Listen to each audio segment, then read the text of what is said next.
Good afternoon once again, and welcome to Randall R. Sadler Stadium as we get set for our final college baseball game of this 2020 college baseball season. Today, the Earlham Quakers will play an inter-squad scrimmage. It'll be the EC Maroon against the EC White, and we'll also be honoring the 10 seniors that will be graduating from this baseball team as well. Of course, you know everything that has transpired over the last couple of days. It's been a rather unusual few days for everyone involved in collegiate athletics, professional athletics, and everything else in between. And with the rest of the baseball season being canceled for the Earlham baseball team, they got together pretty quickly and decided to have an inter-squad scrimmage for today. They split the two teams up. One of them will be the EC Maroon team, the other the EC White. And, of course, once we get rolling here today, we'll give you the lineups coming up here in a couple of moments and the complete broadcast of today's game, as well as our final broadcast for Earlham Athletics for this 2020 college season. Both teams split up evenly, and again, in a few moments, we'll have the seniors come out. They will be honored here in a few moments, along with their parents, as they will not get a chance to have a normal senior day as they would at the end of the season. Quakers would have had 11 more home games if the schedule had not been canceled here in the last couple of days, and unfortunately will not get a chance to play for an HCAC championship. So what we're going to do, we're going to take a quick timeout. We're getting very close to the start time where we'll have the seniors come out and get honored here in a few moments. A lot of the family and friends have made their way here to the ballpark. It'll be a cool day today, but it'll be a day that they will remember for a long, long time as this team comes together here for the final time on this Friday afternoon. We'll come back as we continue. Stay right there. This is Earlham Baseball right here in Radio Troy Digital Sports. Dargy Repair Service is family owned and operated, and they work on every kind of vehicle and specialize in imports. You can count on Dargy to do repairs and service, big and small. Dargy does regular service to major repairs. They do everything for your car except bodywork and tires. Dargy is a certified TechNet professional auto service. Dargy Repair and Service, 1700 Northwest 11th Street in Richmond. For more information, give them a call at 935-2241.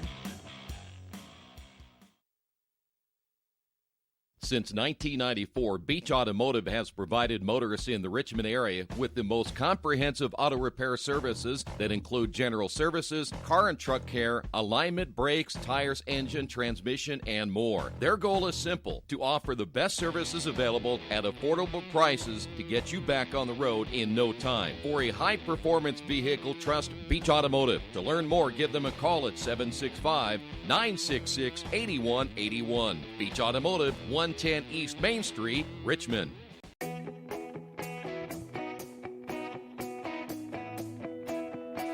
We check them better. Every Wetzel Better Buy certified vehicle is fully inspected and reconditioned by ASE and factory-trained technicians. And each Better Buy vehicle comes with a Carfax vehicle history report, so you know you can buy a vehicle with confidence. We back them better with a 3-day satisfaction guarantee. Every Wetzel Better Buy certified comes with a 3-day or 300-mile satisfaction guarantee. If you don't like it within that 3 days or 300 miles, just bring it back and we'll exchange it for a vehicle of equal value. Every Wetzel Better Buy certified vehicle comes with a 12-month, 12,000-mile warranty. We price them better. We have dedicated individuals searching the entire country for the highest quality, lowest price vehicles for our inventory. In today's competitive market, we're constantly monitoring vehicle values to ensure that we're offering the best prices possible. We guarantee that every Wetzel Better Buy vehicle is the highest quality used car or truck around. Our reconditioning process guarantees that you are getting a vehicle as close to brand new as possible, and our warranties back that up.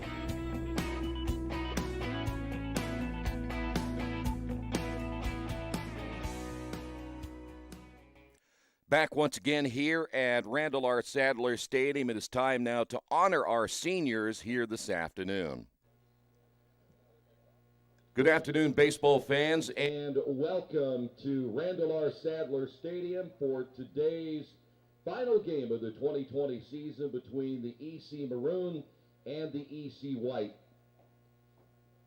We're now honored to bring our seniors out for the final time this season along with their parents. Our first senior of the afternoon is number 20, Zach Brake.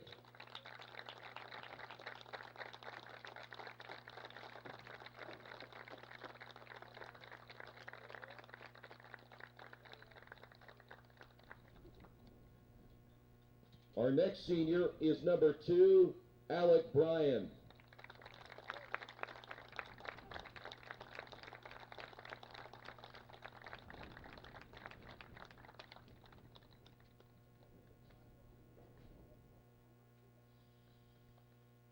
Our next senior, number 3, Jordan Christian.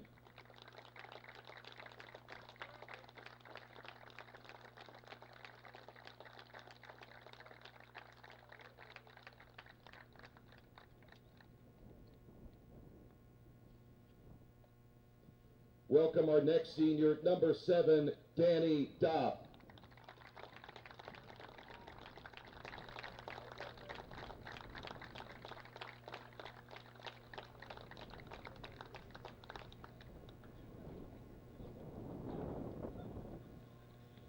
Our next senior, number 17, Austin Hatfield.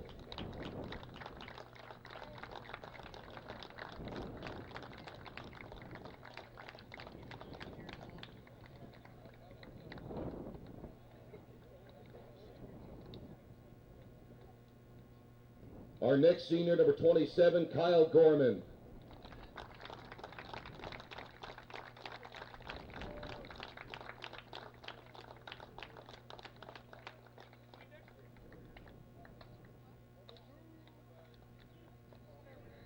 Our next senior, number 44, Colin Greavy.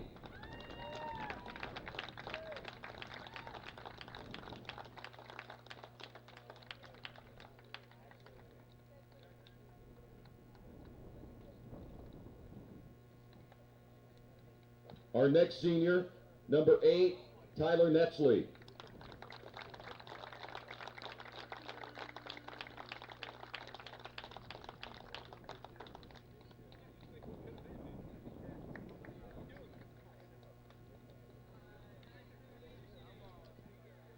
Our next senior, number 33, Isaiah Shake.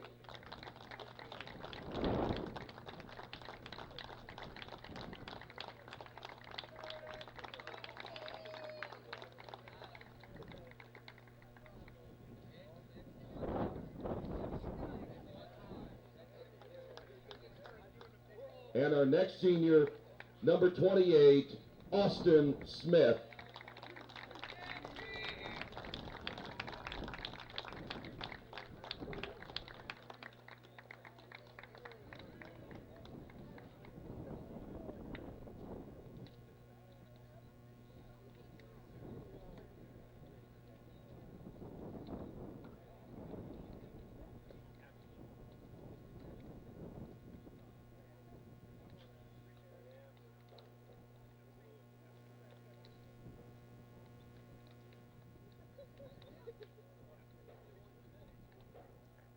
So again, for the seniors, the final time, getting a chance to not only be there with their family and their friends that are here today, but also final time with their teammates here in this 2020 season.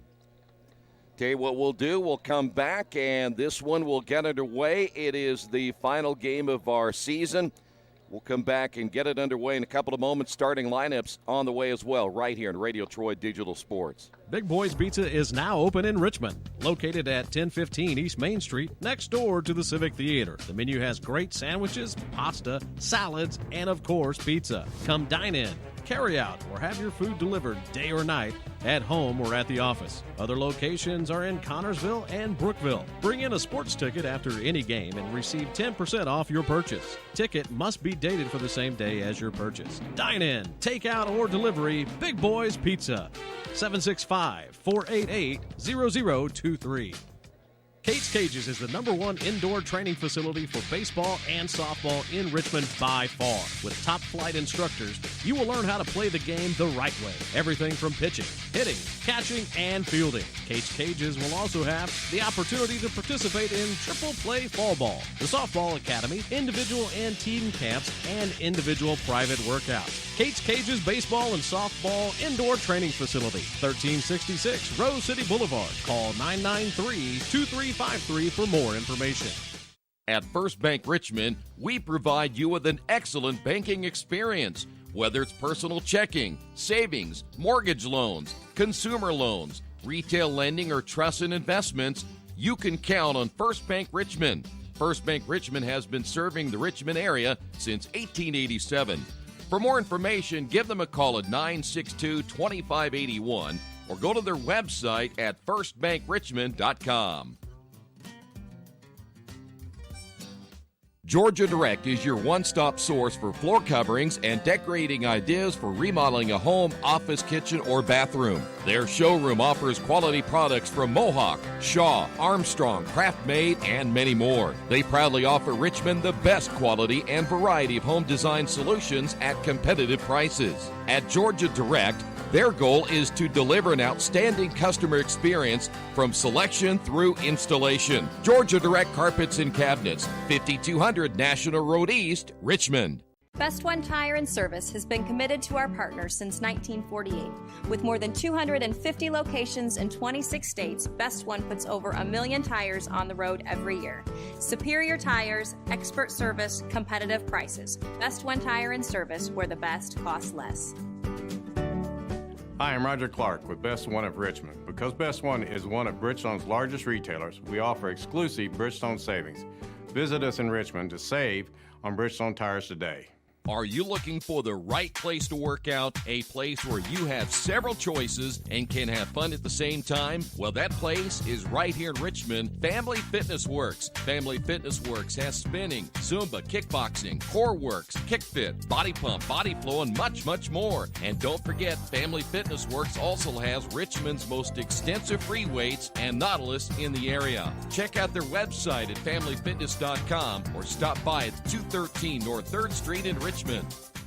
After the unexpected, expect us. Indiana Farm Bureau Insurance of Fayette, Rush, Union, Decatur, and Shelby counties. Auto, home, life, renters, farm, crop, and business coverage. Coverage you need in a language you know. We take customer satisfaction seriously and don't take a cookie-cutter approach to your coverage.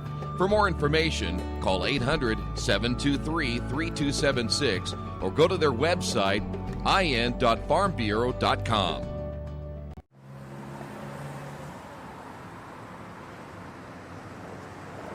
I got this.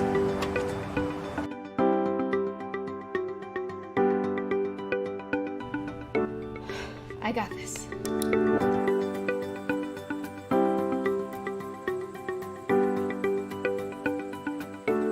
I got this.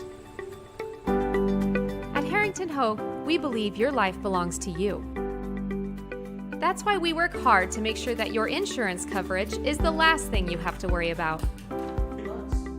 So when it comes to keeping you protected, We got this.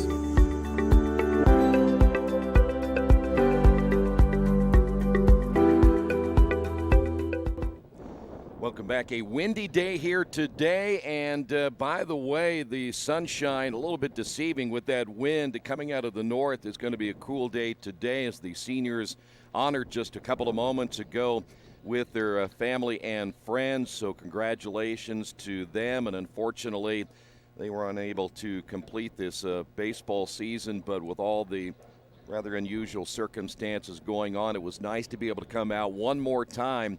Had a chance to gather last night at the Athletics and Wellness Center and honor all of the seniors in the spring sports program.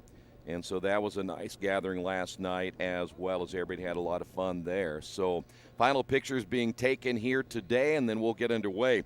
By the way, there is a little bit of confusion already in the Maroon starting lineup today.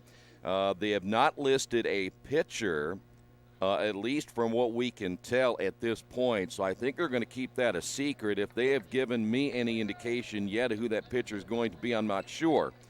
because they listed, and this is Kyle Gorman's team, by the way, they listed a designated hitter and an extra hitter in the lineup, and then I was told that Nathan Lanchinaise is going to be starting in center field, batting behind Medley, so I thought it was going to be an extra hitter.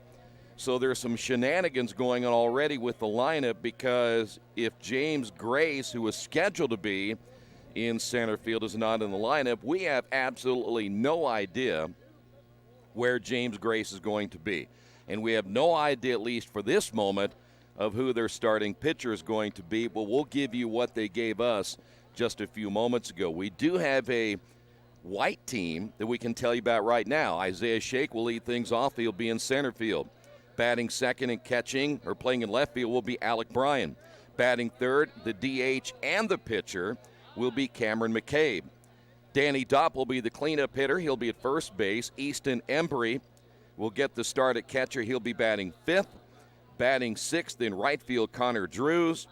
Batting seventh at third base, Devin Baisley. Hitting eighth and playing second base, well, this is a huge surprise, they will go with Jordan Christian at second base.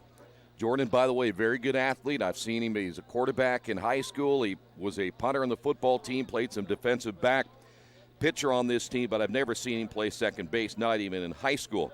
And then, of course, in the number 9 hole will be Zach Swearingen, and he will be at shortstop. Let me give you what the Maroon gave us earlier, and then we'll throw the change in here at the very end. We'll kind of wait and see who will be coming up as we go here this afternoon. Mark Jandro will lead things off. He'll be at second base.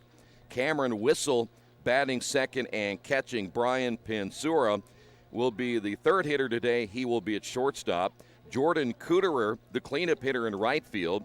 Austin Hatfield. Do we have a change to this lineup?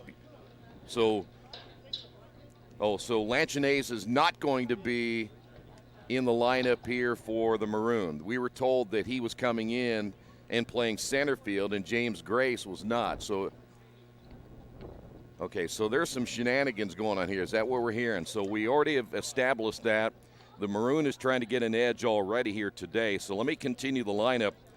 The fifth hitter today, playing at first base, will be Austin Hatfield. Andrew Bradley will be hitting sixth at third base. James Grace was listed in the number 7 hole today in center field. We will wait and see if that will actually happen. Sam Sprocket, who had mentioned that the Maroon team was so loaded today with talent, they had a hard time figuring out the lineup. He'll be batting 8th and playing left field. Max Freeze will be batting 9th, DHing, and they've listed Mike Medley as an extra hitter, as the number 10 hitter in the lineup. And then Nathan Lanchinaise somewhere might be on the field here today, might be in center field. He could be batting 11th. We don't know until the Maroon decides to come out on the field here this afternoon. We should be ready to go here in just a few moments. It's the Maroon and the White. These two teams will battle it out. We're calling it Game 7. Tied at 3 as we head to this deciding final game coming up this afternoon right here on Radio Troy Digital Sports. Hey, this is Steve, and out at Jiffy Lube the other day, a customer came in and said, Steve, this was my 100th oil change on this car, and you've done them all. Hi, my name is George Farrell, and I've been coming to Jiffy Lube for over 14 years. I recently just had my 100th oil change. I'd like to thank Steve Funkhauser and his staff for the great service that they've provided me over the years. Thank you to all, and I would recommend anyone to come to Jiffy Lube to get their car serviced. Jiffy Lube, #1 in customer satisfaction for a reason. Hello, my name is Kyle Schwarzkopf. I'm the manager of Kyle's National Road Auto, in business in Richmond since 1979. We employ ASE certified technicians, and we have over 80 years of experience. We work on all domestics and most European and Japanese cars. Give us a call at 966-1555. Kyle's National Road Auto Service. My name is Kyle Schwarzkopf, and I approve this message. Today's game brought to you in part by Mancino's Pizza and Grinders. Mancino's is family-friendly, serving fresh grinders, pizza, pasta, and salads every day. They serve great food priced for family budgets. Mancino's Italian bread and pizza dough are made from scratch every day, and the baking process may take a little more time, but the end result of freshness and flavor make the real difference in all of Mancino's award-winning products. Mancino's of Richmond. Give them a call at 966-1166 or go to their website, mancinosofrichmond.com. For the past 35 years, Van Vliet Insurance has built a reputation of bringing a personal touch. That's because at Van Vliet, it's all about you, your needs, your life, and our town. Along with providing quality coverage to individuals, families, and local businesses, we're proud of our community and the opportunity we have to protect your future within it. Van Vliet Insurance, an Erie Insurance representative. Hometown professionals at work for you.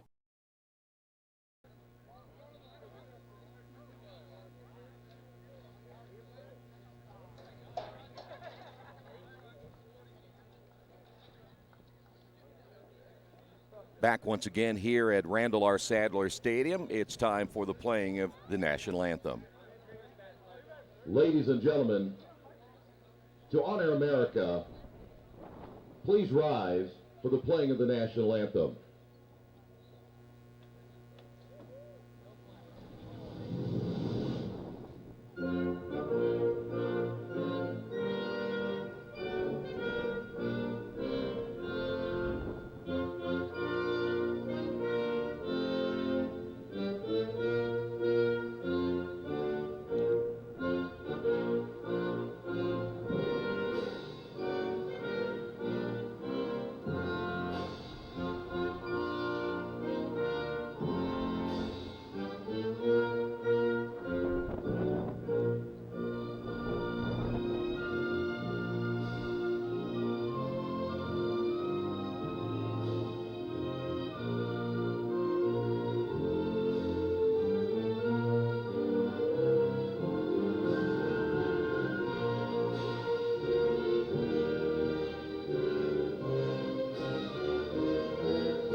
Gentlemen, the white team is the home team today. They will be in the dugout to the right.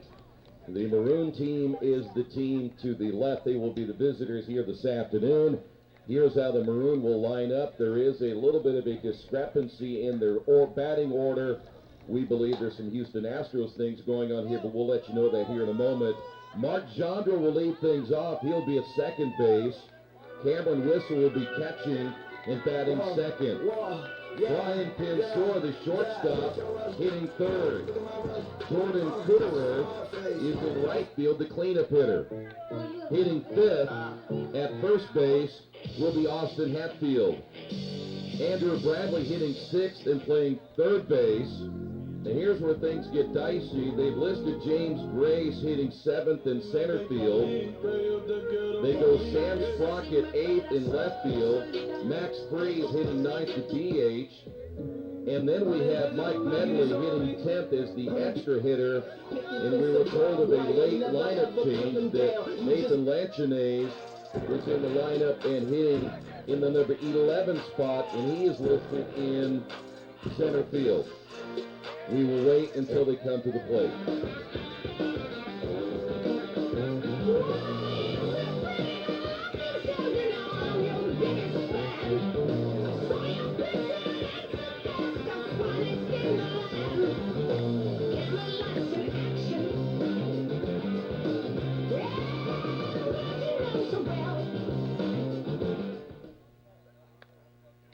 Pitching this afternoon, number 28, Austin Smith.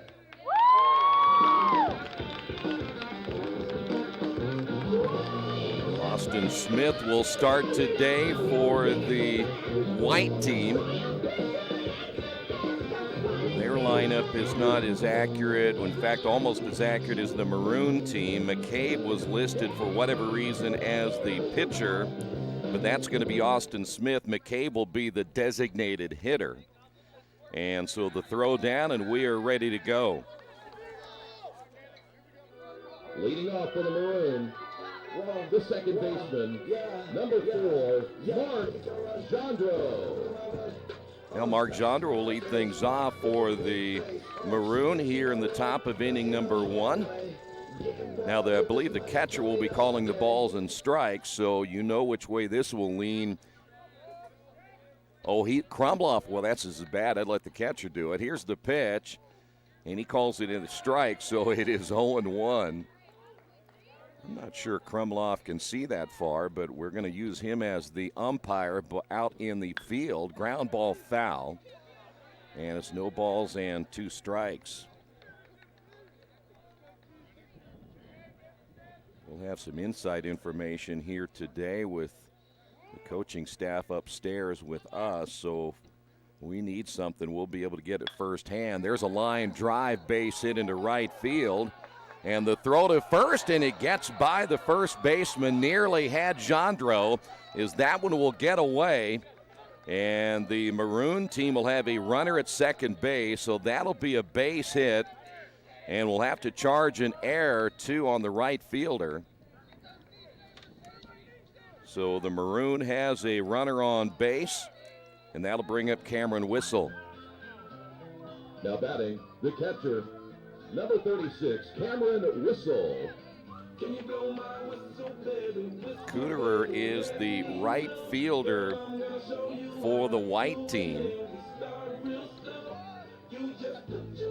And they're still playing the music, by the way, so the hitter is not real happy. Whistle is a man of great technique, and when you throw him off a little bit, he doesn't like it too much, so he let the catcher know.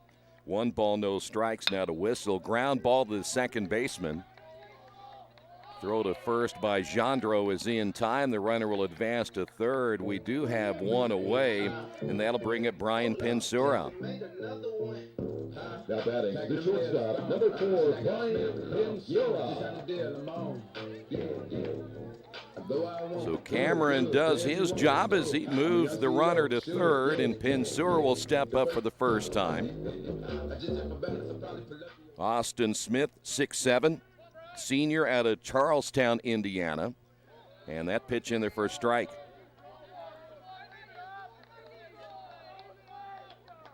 The white team apparently not real happy already with the umpiring here today, as this pitch is on the way and the breaking ball low and outside. And the count is even at 1 ball and 1 strike. Jordan Cooterer is on deck. I'd mentioned that error to Cooterer is actually Drews who made that error in right field. It's Embry behind the plate. Dopp is at first. Swing and a miss. Jordan Christian is at second. Swearingen at short. Baisley at third, with Brian, Shake, and Drews in the outfield for the white team. 1 ball and 2 strikes.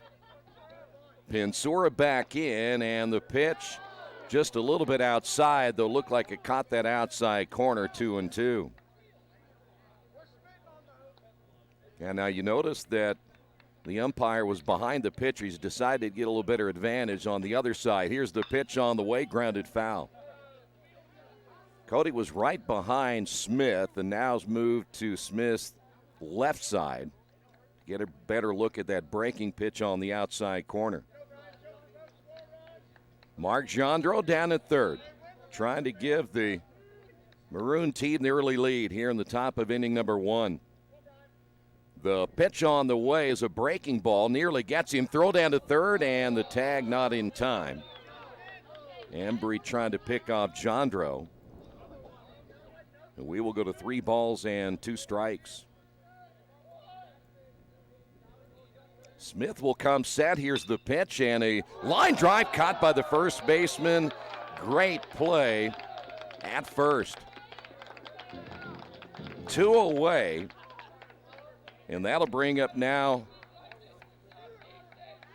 for the white team, the Maroon team, Jordan Cooterer. Now batting, the right fielder, number 31, Jordan Cooterer. So two-away runner down at third, and the pitch will get by Embry, and Jandra will slide in, and there is our first run of the ball game as the Maroon will take the early lead. And 1 ball, no strikes now to Jordan Kuderer.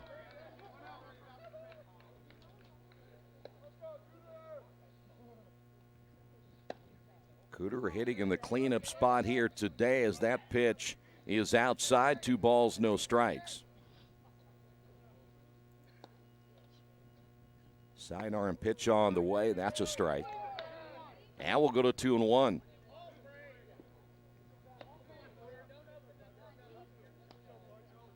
The stretch by Smith and the pitch on the way, and that too will get away from Embry. And we'll go to 3 balls and a strike. So we've got Dopp now behind home plate. Man, I tell you what, they're changed. So Danny Dopp is actually behind the plate now, and Danny's struggling as that ball gets away. Well, I thought Embry looked, he's. Anyway, Jordan will walk, and here is Austin Hatfield. Has Danny ever caught before? Really? Now batting, the first baseman, Austin Hatfield. So McCabe is actually then down at first base, and they're going to get Jordan Kuderer in a rundown right here, and McCabe throws it away, but they're going to get the tag at first base, and that's going to do it for the half inning. The Maroon team runs themselves out of a big inning, perhaps. We will go to the bottom half of inning number 1. The Maroon on top of this one. Isn't it 1-0? 1-0. Scoreboard says 2. It's 1-0. Maroon on top. Hey, if you're looking for a great place to dine, how about Little Sheba's? Come join them in Richmond at 175 Fort Wayne Avenue and grab one of their gourmet pizzas, a deluxe sandwich, steak or fresh salad, and an ice-cold beer or your favorite wine. Featuring live music every Tuesday, Friday, and Saturday, and more in their smoke-free environment. You can get a 10% discount with a valid student ID. It's better than being home. For more information about Little Sheba's, give them a call at 962-2999. Finding a used car dealership you can trust is not an easy thing to do, but for me, the choice was almost too easy. How about Tony's Car Sales in Richmond? Hi, this is Troy Narangowski. You know, I purchased my last 2 cars from Tony's, and I couldn't have been happier with their service. They didn't pressure me, and they worked me through the entire process. Hey, if you're in the market for a great used vehicle, get to Tony's Car Sales in Richmond, 250 National Road West. For more information, give them a call at 962-5665 or go to their website, tonyscarsales.com. Well, for the Maroon team here this afternoon, it'll be Zach Brake, 6'4", 200 out of Newark, Ohio. The right-hander getting the start as the Maroon team does get a run in the top half of inning number 1. And then eventually Jordan Kuderer was caught in a rundown, so it'll be Isaiah Shake to lead things off, I think. We've had a couple of changes in the lineup, and we're not informed of those changes with Danny Dopp getting the start behind the plate today. But here's Isaiah Shake to lead things off. Leading things off for the white team, the center fielder, number 33, Isaiah Shake.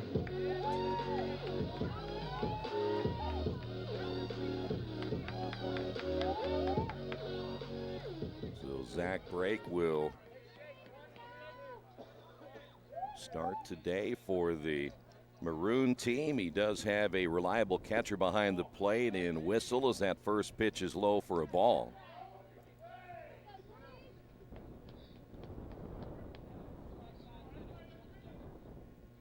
Zach's going to work from the stretch, and the pitch is a breaking ball that stays up high, 2-0. We do believe that from an infield standpoint, we'll check everybody just to make sure here in a moment there weren't any changes for the Maroon. Here's a fly ball into right field. And that's going to fall in for a base hit. Cooterer and Jandro unable to get to it. The throw to second is, they call him safe. Oh, my. Tough call at second base. So that's going to be a double for Isaiah Shake. And that's why you play some at home and some on the road, is you see there is some discussion with the second base umpire. And that'll bring up now Alec Bryan. Now batting, the left fielder, number 2, Alec Bryan. Well, our first real controversial call of the afternoon. We'll have to see if that will affect this ball game at the end. So now the white team has a runner on base, and that's a strike. Fans behind home plate didn't like that call either, so Cody Krumloff is catching it from both ends. Zach will get the sign from Whistle. Line back up the middle. Ground ball to the second baseman. Jandro throws on to first, and there's one away. The runner will advance. And that'll bring up Cameron McCabe. Now batting, the designated hitter, Cameron McCabe. I think he's the designated hitter.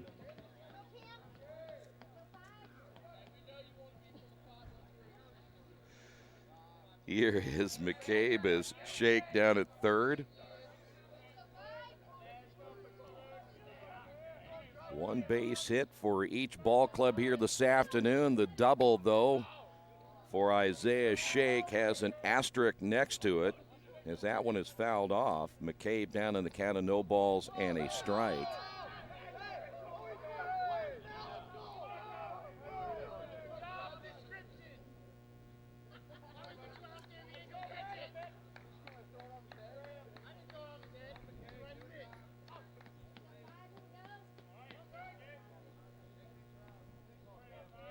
Zach will come set. Here's the pitch. Fly ball into right field. Runner at third will tag. And that one falls on the warning track as Cooterer, I'm not sure if he lost it in the sun or what, but that one just fell right behind him, and a run will score. So another double, this time by McCabe, and that'll bring up now the catcher, Danny Dopp. Now batting, the catcher, number 7, Danny Dopp.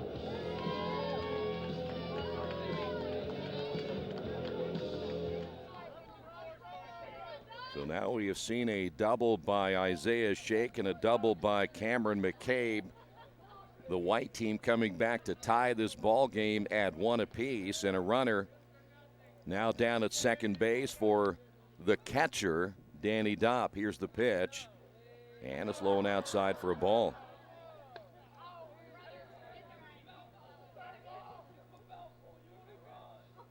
So Hatfield is at first base, Jandro's at second, Pinsura is at short, and then Bradley is down at third here for the Maroon team. The pitch, low and outside, 2 balls, no strikes.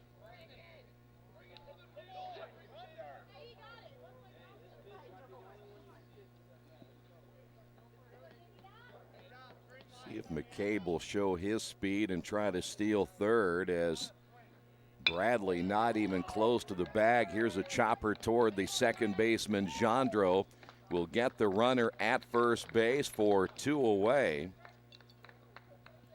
And that's going to bring up now Easton Embry, we think.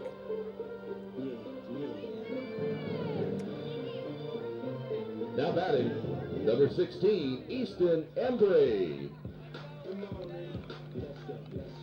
We're tied at 1 apiece here in the bottom of the first inning.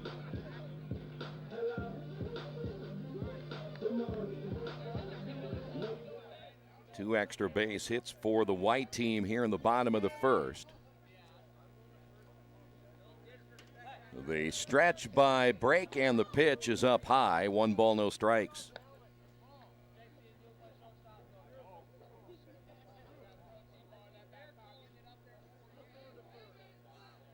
Embry steps back in as McCabe will get the lead down at third. That pitch in there for a strike, and we're even at 1-1.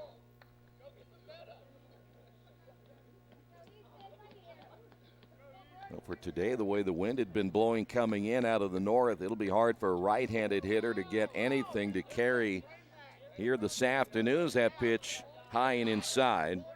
Now we'll go to 2 balls and a strike.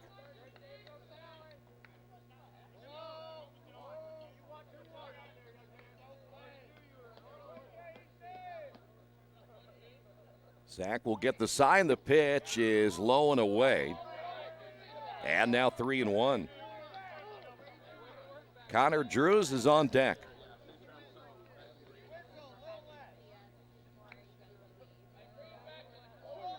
Jandro now shaded a little bit toward the line as he has moved away from second base as that pitch hit well. Base hit into left field, just out of the reach of the shortstop.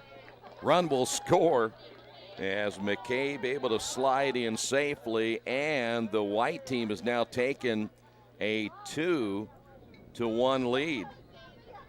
That'll bring up Connor Drews. Now batting, number 14, Connor Drews.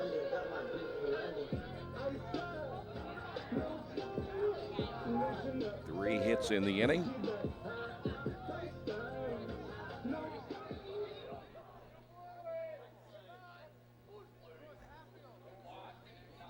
More shenanigans going on by this rather shady Maroon team already. They've tried something earlier, and we're still kind of waiting to see how that batting order will turn out here today at the end of the order.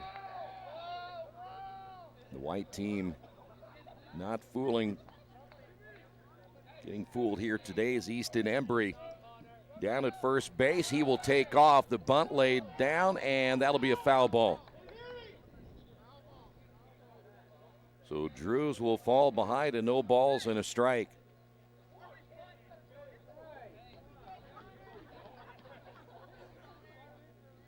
Odd that you would see a bunt attempt right there with 2 away and a runner at first, but Embry tried to bunt his way on. Here's the pitch by Break, and that is in there for a strike. And so he is down, no balls, 2 strikes.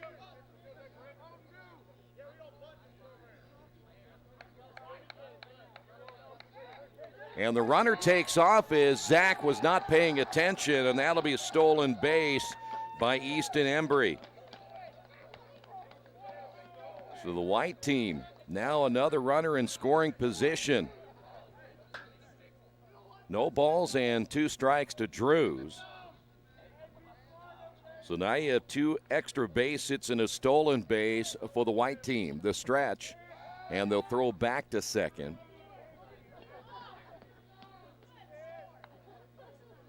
Who's running at second? Boy, I tell you what, they have another change. Chance Strictly is now the pinch runner. Don't. That's right. There's a wild pitch. I do know that. And so Strictly uses his speed to get to third. So we're just going to play this by ear. We do have spotters today keeping me informed of who's new in the ball game. So it is Strictly who's going to get that stolen base and will advance to third on the wild pitch. 1 ball and 2 strikes. We do know that Drews is still at the play, and he's showing bunt again, and now he'll be ready to hit away as that one is grounded toward the third baseman. The play at the plate, and that's why Chance Strictly isn't a base runner. We will head now to inning number 2 as the white team on top of this one, 2-1. This is Earlham baseball. Radio Troy Digital Sports. New Vision Sports is a program that will focus on the training and improvement of the serious-minded athlete. It includes all ages and skill levels. They'll create a customized workout plan to provide an ongoing motivation and support program that'll help you achieve your training goals. There are 3 reasons to train with New Vision Sports: variety, specificity, and accountability. New Vision Sports. Give them a call at 977-5831 or go to their website, newvisionsports.com. That's New Vision Sports with a Z. As an internet service provider, Parallax Systems offers reliable residential high-speed internet service and business service. With a fiber backbone reaching over 150 miles, we have created a multifaceted delivery system. Our dark fiber leasing has proved beneficial to public and private sectors alike. Parallax serves Wayne County and surrounding areas. Parallax Systems, when speed matters. A division of Richmond Power and Light.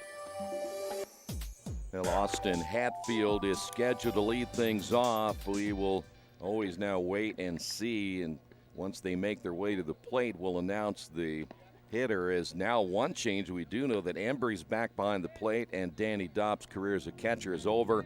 He's back down at first base. And here's Austin Hatfield.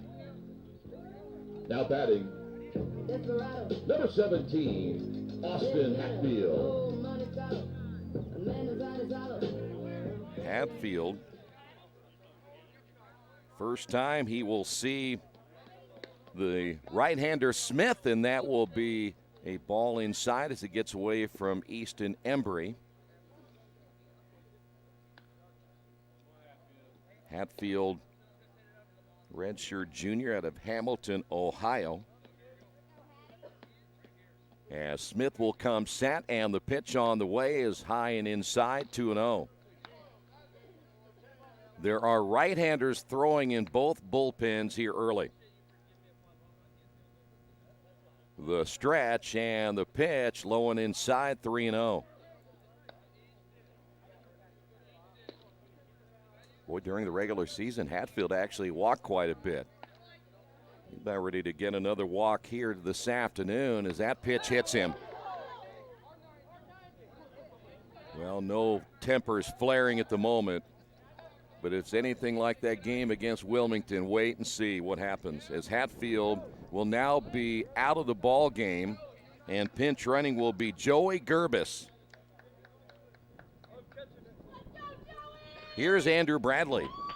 Now batting, number 30, Andrew Bradley. Gerbis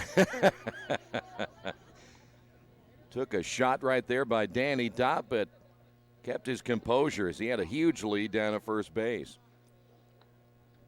Look at Gerbis go. Here's a foul off of the ankle of Bradley. No balls and a strike.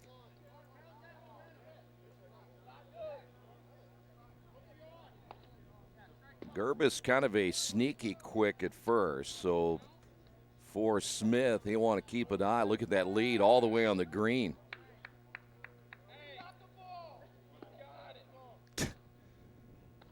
Danny Dopp tried the old hidden ball trick, and Gerbis didn't fall for it at all. See, that's why Gerbis is an excellent student. Here's the pitch on the way, grounded to the shortstop, Swearingen. The relay to first is off the mark, and I believe he is safe. I'll take that back. That's Pinsura. So they will get the lead runner as Bradley reach on the fielder's choice, and this is James Grace. Now batting, number 29, James Grace.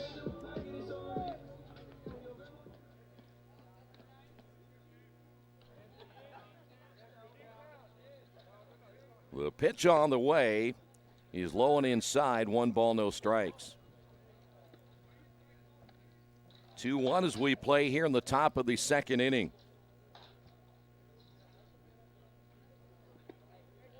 That pitch is low. I'm pretty sure that is not Jordan Christian at second base either. That is Christian Lanchines.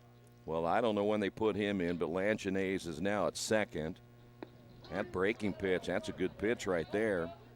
And we'll go to 2-1. So Christian Lanchines is now the second baseman. I'm not even sure Jordan Christian got in the ball game at second. So Swearingen and Christian Lanchinaise are up the middle now for the white team. The pitch on the way, swing and a miss. 2 balls and 2 strikes.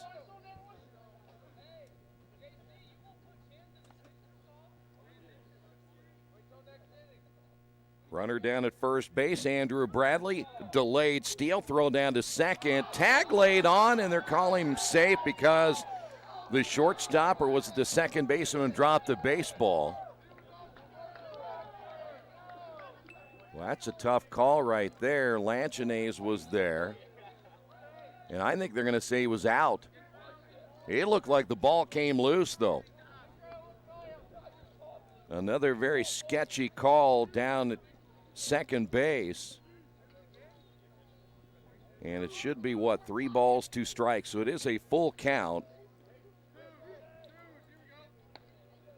And there are 2 ways we play here in the second. Here's the pitch on the way, and a breaking ball got him looking. That's going to do it for the top of inning number 2 as the Maroon team ends up running themselves out of the inning. We will head to the bottom half of inning number 2.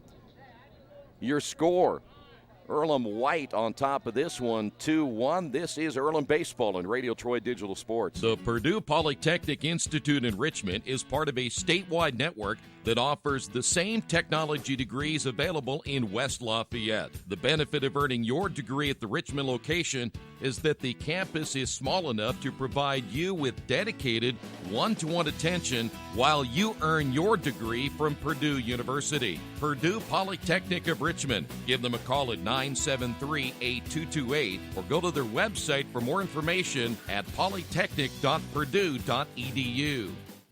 At the Reed Orthopedic Center, our physicians and support team devote themselves to helping you return to a healthy and active lifestyle. Our expertise includes shoulder, elbow, foot, ankle, hand, wrist, hip, and knee injuries, as well as pain management and rehabilitation and school athletic training programs and sports medicine. We are committed to providing you with the best possible orthopedic treatment that we can. To request an appointment at the Reed Orthopedic Center, call 765-935-8905.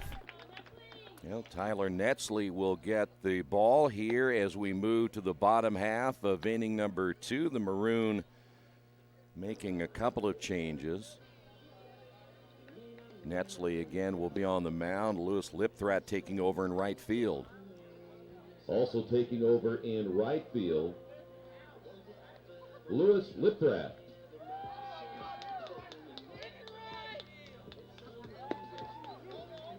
Going on now as Lipthrat will take over, but again, there have been changes going on periodically for both these teams as the Maroon trails at 2-1. Netzley getting his final warm-up tosses.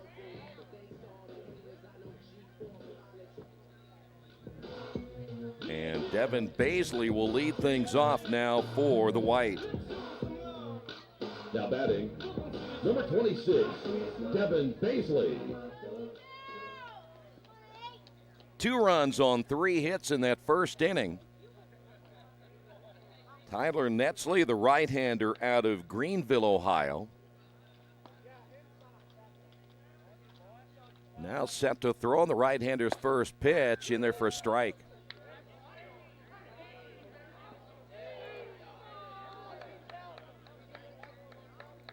It's Baisley. Back in from the right side, a swing and a miss. Nice pitch by Netzley. And it's quickly 0-2. Christian Lanchinaise on deck. Check swing, got him looking. So 3 pitches and Baisley is done, and here is Lanchinaise. Now batting, number 39, Christian Lanchinaise. So here is Christian Lanchines, the freshman out of Lexington, Kentucky. As Netzley able to get Baisley looking for one away, and Lanchines will lay down the bunt. Netzley off the mound, and that'll be an infield single for Lanchines. So the white team able to pick up their 4th base hit of the day. And that'll bring up now Zach Swearingen.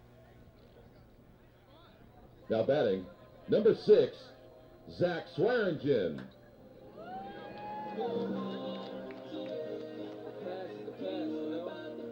So here is Swearingen now with a runner on base. Let's see if Lanchines will try to get that running game going again. They got a stolen base in the first inning.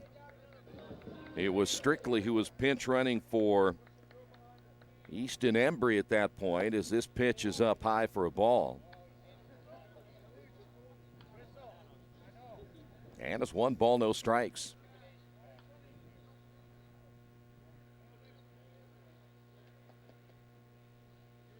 Lanchines with a good lead down at first as Netzley will now come set. And the pitch on the way is high and inside. And we will go to 2 balls and no strikes.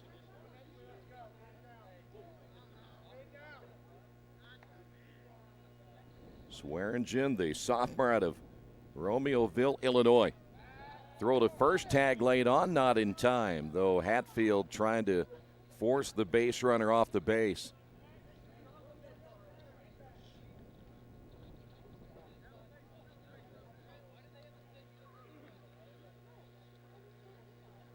White team trying to put another run on the board. There's a strike. Crowd didn't like that call again, as we'll go to 2 balls, 1 strike now to Zach Swearingen.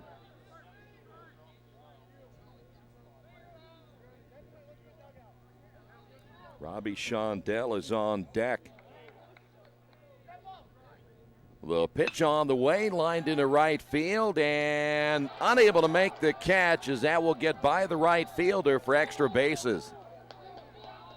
Sprocket is in right field, and they're going to round Swearingen. Here's the throw to the plate, not in time, and that'll be an infield home run. In the park, home run by Swearingen.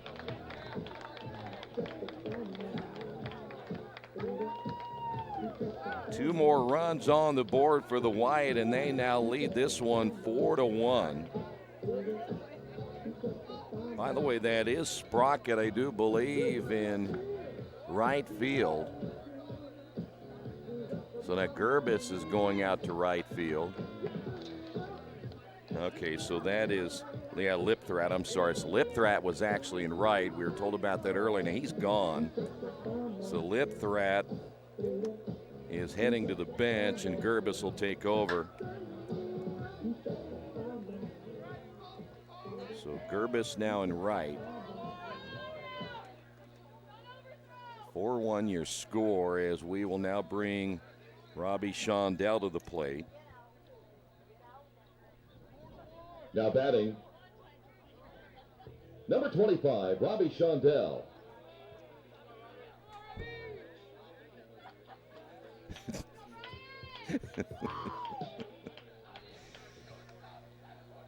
So Shondell will step into the batter's box as Joey Gerbis takes over in right field.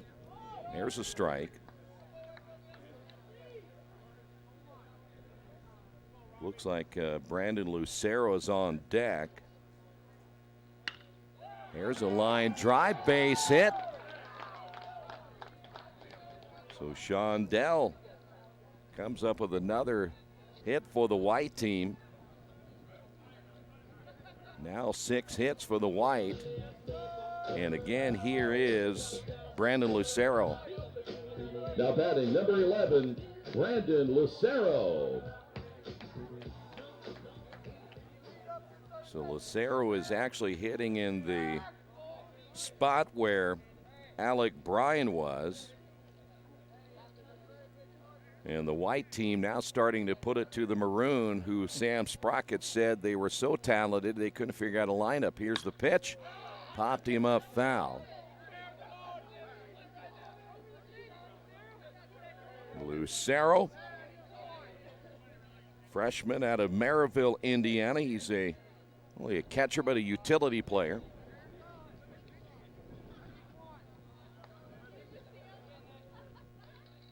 I want a ball to be hit to right field. I want to see how Gerbis handles it.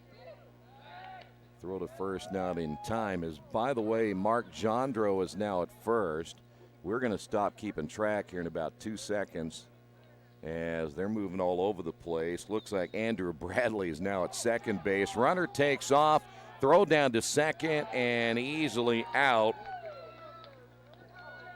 And there's 2 away. Now the white team trying to run up in this one, leading at 4-1.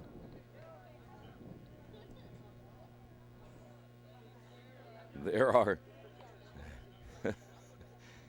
nobody in the stands knows what's going on with the scoreboard. Here's the pitch on the way, and that one he throws at him. Lucero backs away as Netzley comes inside with a pitch. Umpire does a great job keeping control as he told both teams stay in your dugouts. He's not real good on the bases, but he does tell both teams what to do, which is good news to keep this one from getting out of hand. Lucero wants to know what the count is, and it is 1 ball and 1 strike. The pitch on the way, and this one's popped up foul. Now we'll go to 1-2.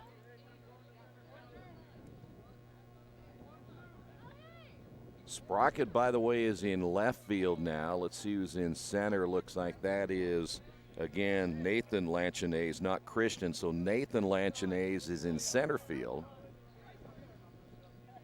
That pitch in the dirt, 2 balls and 2 strikes. We mentioned Gerbis all by himself out there in right field. Jandro has taken over at first base. At second base is Andrew Bradley. The shortstop now is Austin Hatfield, as that one is swung on and missed. And that'll do it as we will move now to the top of inning number 3. Your score, Earlham White on top of this one, 4-1. This is Earlham Baseball and Radio Troy Digital Sports. For over 30 years, Reynolds Plumbing has been keeping the Richmond-Wayne County area running. Whether on commercial properties, restaurants, or residential, they've done quality plumbing, heating, and air work for thousands of customers. In a small town, a company like theirs cannot stay in business for as long as they have without being very good at what they do. It's not just about quality work, it's about customer service. If that's the kind of experience you want on your next plumbing or HVAC job, then Reynolds Plumbing has you covered. Call Reynolds Plumbing today at 966-0994.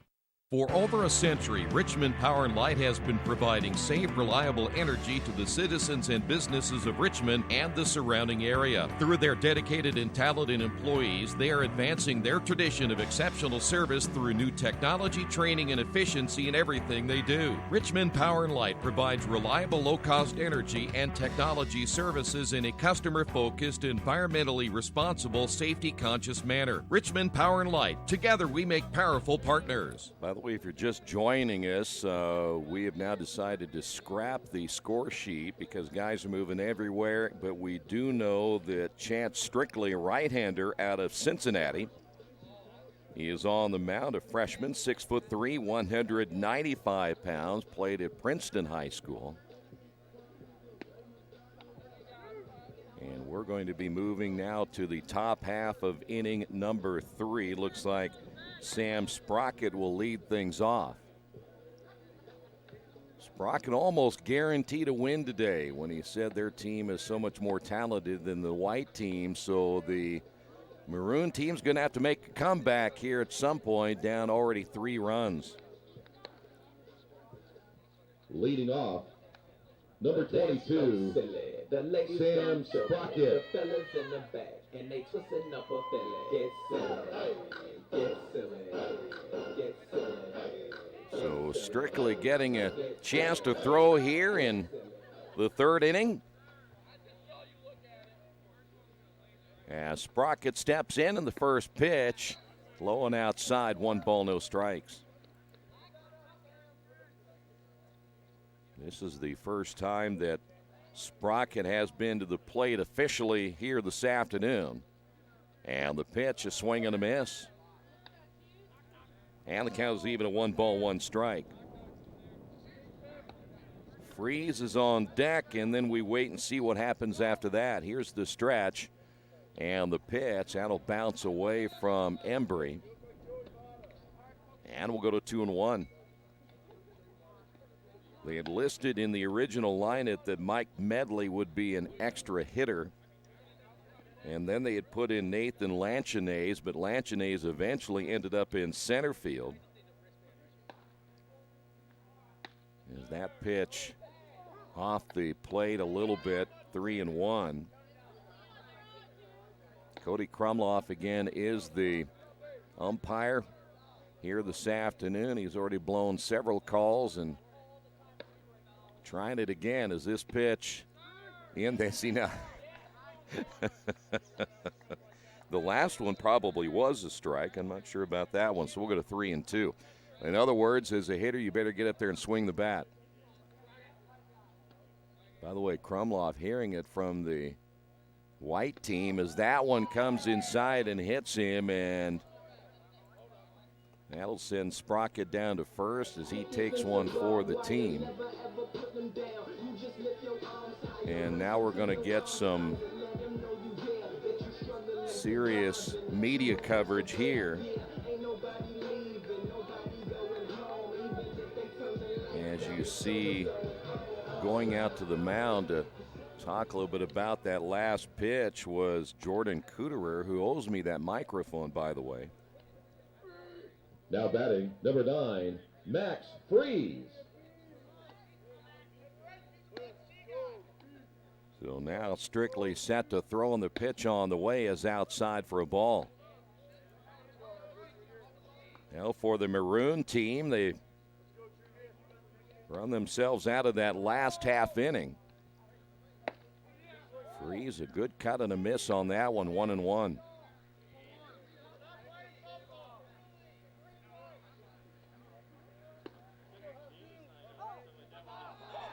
Zach Brake.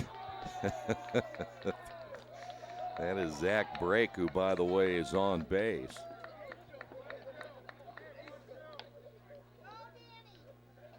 One ball and 2 strikes.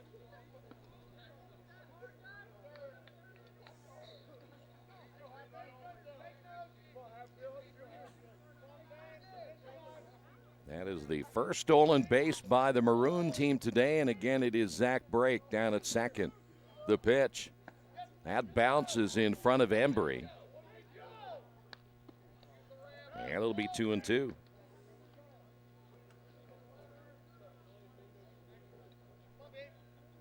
It is Medley who is on deck as the EH. So we will play the DH and the EH this afternoon. We'll look at Brake getting a huge lead, but nobody helping him down at second base.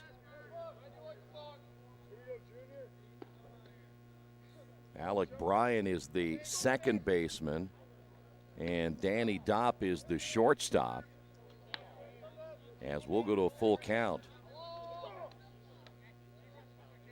Connor Drews is now at third base.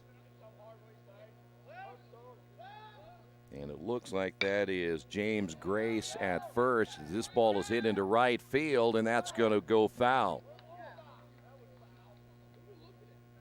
Swearingen is in right field, gave great effort just to get to that baseball, and we'll stay at 3-2.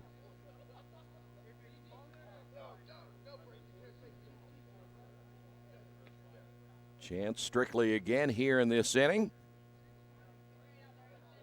So far it had Sam Sprocket for the moment. Now Freeze trying to drive in a run as, again, we've had 2 pitchers steal bases here today. Nobody else has. Here's the pitch.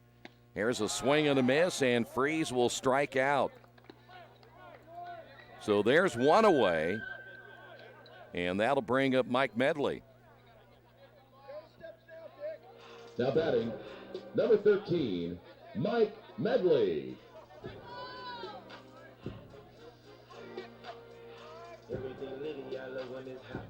So here is Medley. And then we will go with Nathan Lanchinaise. Swing and a miss, huge cut by Medley. So essentially the Maroon team is going to go with 11 hitters in their lineup. The pitch on the way. Here's a strike. And it's quickly 0-2.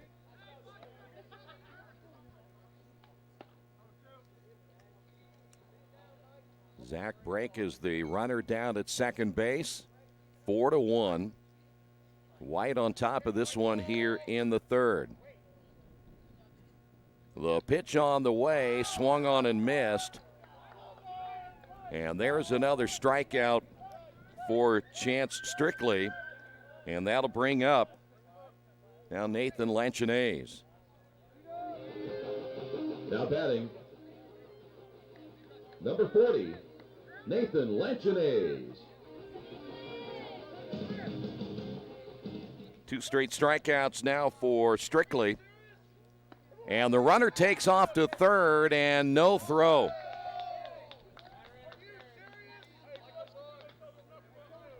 So Zach Brake now with 2 stolen bases in the inning. And the Maroon team now has a runner just 90 feet away. And Nathan Lanchinaise at the plate. Strictly will come set. And the pitch on the way, swing and a miss. Lanchinaise with a home run cut. And he falls down at 0-1. Well, officially we've had 3 stolen bases, and all of them have been by the pitchers. Ooh, that didn't miss. He said that. I don't know if that was low. 1 ball and 1 strike. I think Krumloff's getting bored out there because now he's just calling whatever. Here's the pitch on the way. No indication of what that pitch was either. 2-2.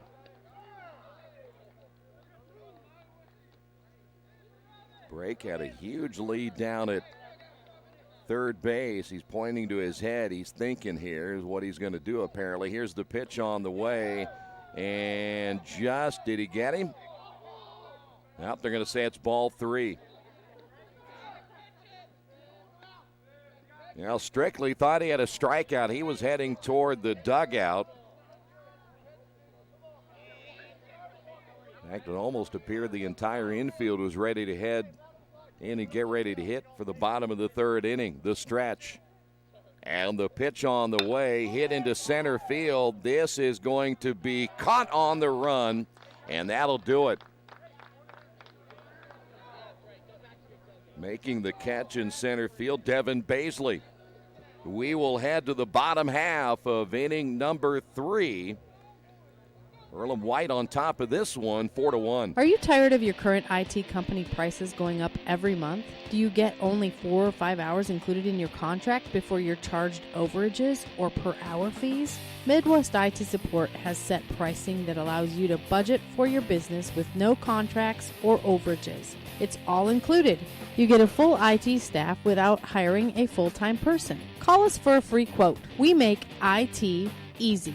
Call 765-239-9668 or email us at helpdesk@midwestitsupport.com.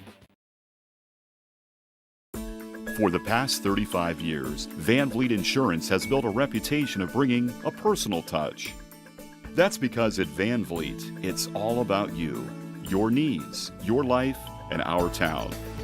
Along with providing quality coverage to individuals, families, and local businesses, we're proud of our community and the opportunity we have to protect your future within it. Van Vliet Insurance, an Erie Insurance representative. Hometown professionals at work for you. We will head to the bottom half of inning number 3. There you see it, 4 runs, 6 hits, no errors on the board. The Maroon team struggling here today as Dominic Michael will now take over. The junior right-hander. The white team ready to go to work now here in the bottom of the inning. Isaiah Shake is standing on deck, so he'll be the first one to go on a windy afternoon, but our final day of baseball. Maroon team just one base hit. The white, as we mentioned, was 6 hits. So here's Isaiah Shake. Leading things off for the white team, number 33, Isaiah Shake.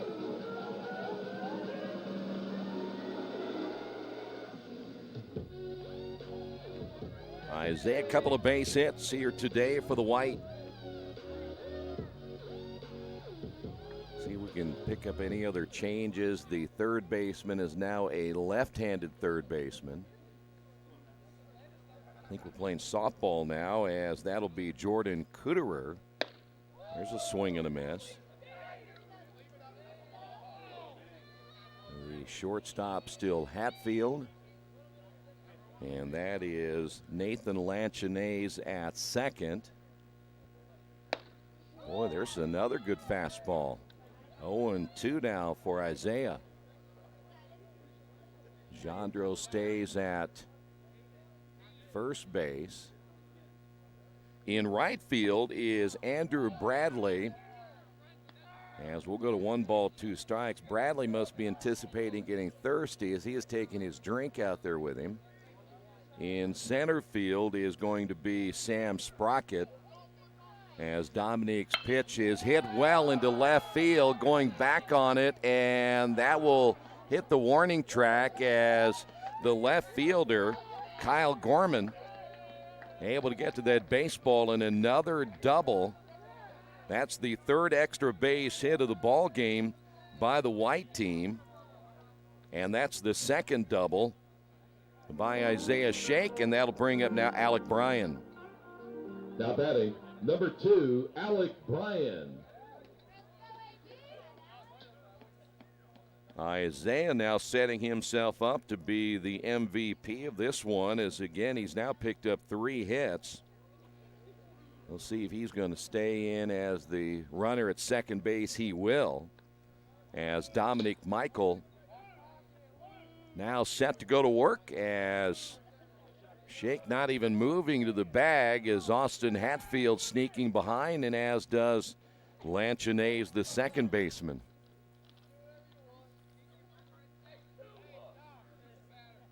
Seven hits here today for the white team, trying to add to the 4-1 lead. And he'll show a bunt and bunts that one into the screen. No balls and a strike.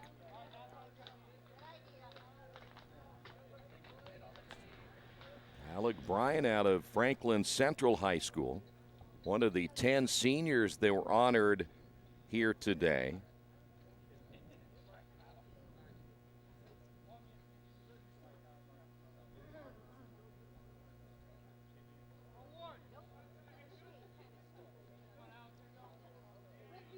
Here's the stretch, as Dominic will come set. Mark Jandro coming in to take away the bunt on that side. That pitch is in there for a strike. And it's quickly 0-2.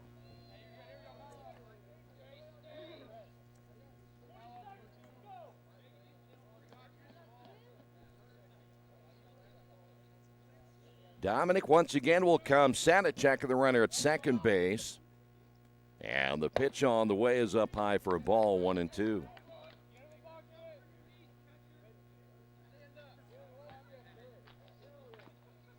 Cameron McCabe is on deck, the sophomore out of Union, Kentucky. Dominic once again will come set.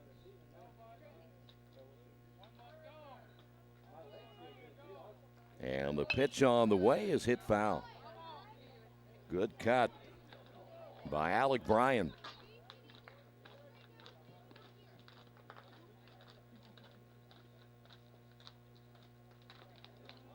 Alec 0 for 1. He grounded out back in the first inning.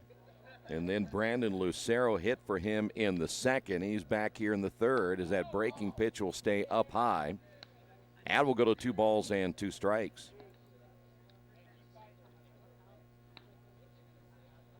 White team had picked up 2 runs in the first, 2 more runs in the second. The inside the park home run by Zach Swearingen.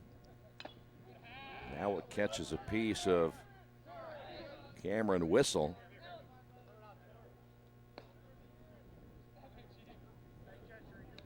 White team able to get 3 runs in the first 2 innings.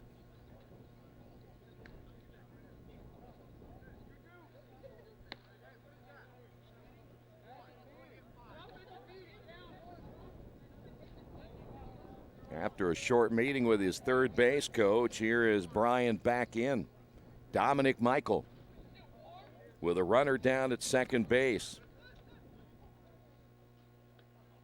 The pitch on the way, check swing, and they're going to ask did he go around. They're going to say he did not. Another tough call as the count goes to 3 balls, 2 strikes.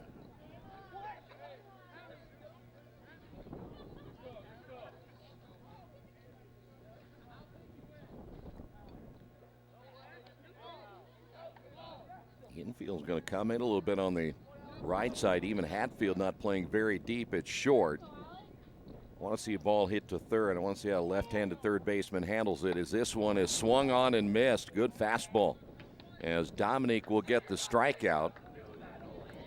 And with the one away, here's Cameron McCabe. Now batting, number 5, Cameron McCabe.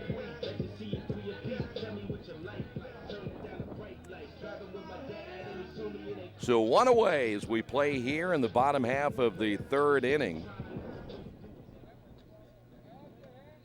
Fans that have showed up today battling another cold, windy day here as we get close to the middle of March. Check swing and not even a motion to the umpire to see if he'd gone around. So 1 ball, no strikes now to McCabe.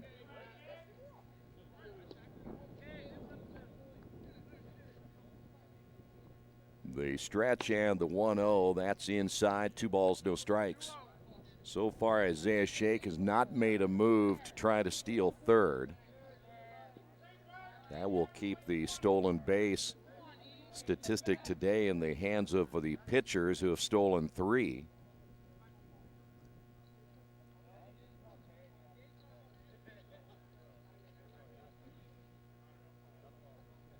McCabe back in as Dominique set to throw. Didn't even take a look back as the pitch in there for a strike. McCabe showing bunt as we'll go to 2-1.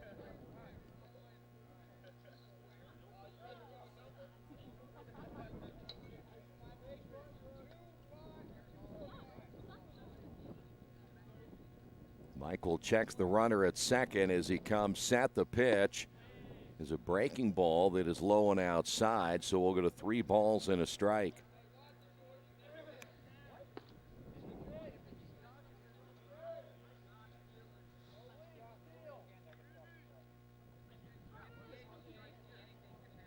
Michael trying to avoid putting another runner on base, and a huge cut and a miss by McCabe came with a good fastball.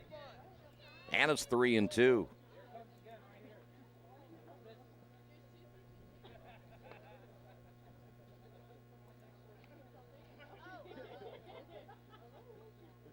That's a ground ball to the right side, and that'll get through for a base hit.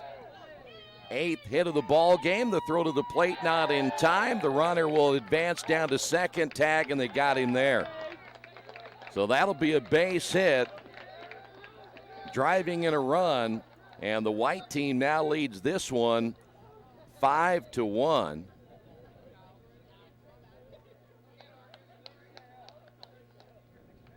After a brief discussion with the umpire, and we'll now move to Danny Dopp, who's now flexing the guns here in the third. Now batting, number 7, Danny Dopp. So now the Maroon team has been out, hit 8-1. They trail it 5-1 as Dominic Michael ready to face Danny Doppin. The pitch in there for a strike. 2 away here in the bottom of the third.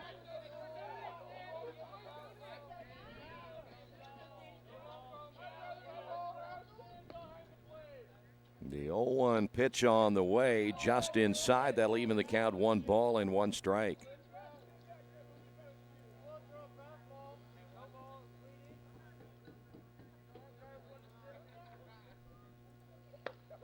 Fastball just up stairs, 2 balls and a strike now to Dopp.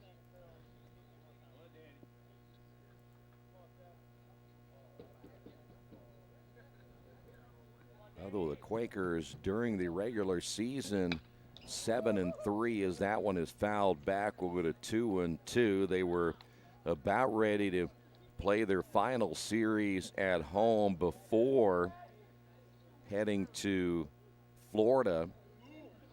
They're going to have that 3-game series this weekend against Capital before that was all canceled.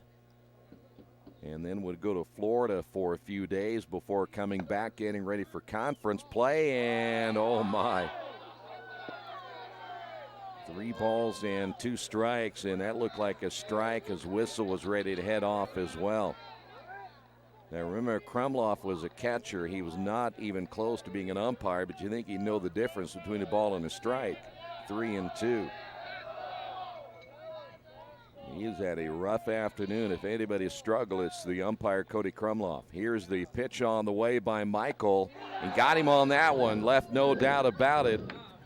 We will head now to the top half of inning number 4 as the white team on top of the Maroon team, 5-1. Summit Computer Systems is a full-service computer manufacturing and support company founded in 1997. They partner with businesses and individuals to provide computer systems, hardware service, support, design services, high-speed wireless internet, network design, and more. Summit Now Computers, pitching number 51, Nick 1427 Carazellis. Chester Boulevard in Richmond.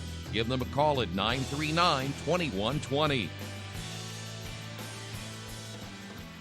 After the unexpected, expect us. Indiana Farm Bureau Insurance of Fayette, Rush, Union, Decatur, and Shelby counties. Auto, home, life, renters, farm, crop, and business coverage. Coverage you need in a language you know. We take customer satisfaction seriously and don't take a cookie-cutter approach to your coverage.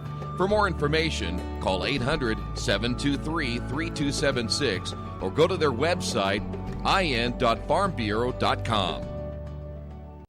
Our community. It's where we live. It's where we work. It's where we play. At West End Bank, we're not just in the community, we're a part of the community. And that's why we support over 100 programs for local nonprofits and schools, including our financial literacy program that positively impacts countless students throughout the area. You bank locally, so we give back locally to watch people grow with endless possibilities. Nick Carazellis will take over as the new pitcher, and players moving everywhere. We'll try to pick those up for you. By the way, the new catcher stepping into the lineup is Lucero, so he is in. And leading things off will be Mark Jandro. Leading things off here in the bottom half of inning number 4, top half of inning number 4, actually. It'll be number 1, Mark Jandro. So Jandro leads it off, and let's see what else we have here. We mentioned Lucero is behind the plate. You have Connor Drews at first. As taking over at second base will be Alec Bryan. And the first pitch on the way is lifted high in the air into left center field, and coming on to make the catch as Sam Sprocket taking over in center, and there is one away. And that'll bring up Cameron Whistle. Now batting, number 36, Cameron Whistle. By the way, Robbie Shondell is now in center, I think. Let's see, in left field is who? 20.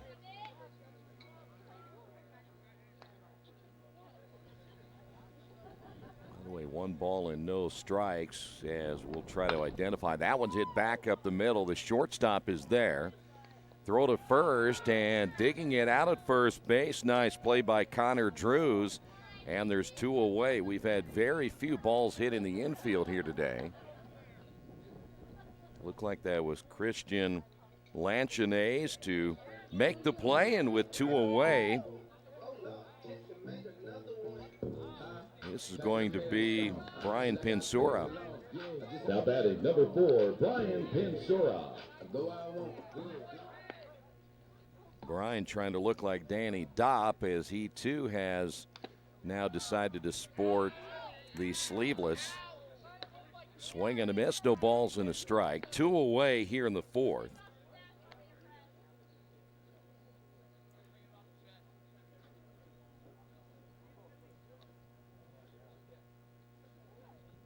The pitch on the way, and that's going to be hit hard, and trying to backhand it at shortstop is Christian Lanchinaise.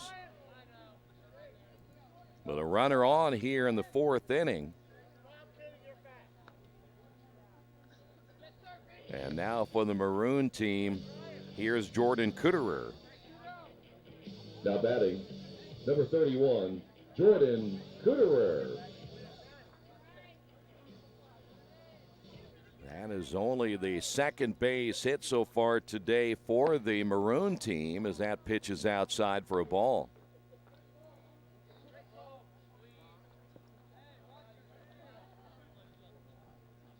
Jordan Kuderer finished the season hitting at .318 as he takes the pitch outside. 2 balls, no strikes.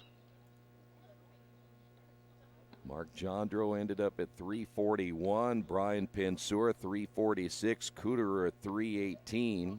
Easton Embry hit .333, though it limited at bats. Snap throw to first, and Drew's able to snag that one off the turf. And we'll go to 3 balls and no strikes. Quakers scored 72 runs in the 10 games they played this year. The runner takes off. They'll show a bunt. The throw down to second is not in time. And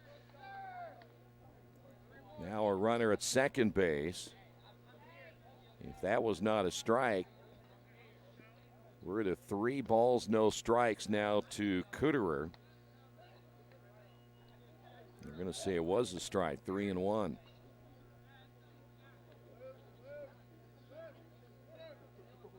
And a swing and a miss.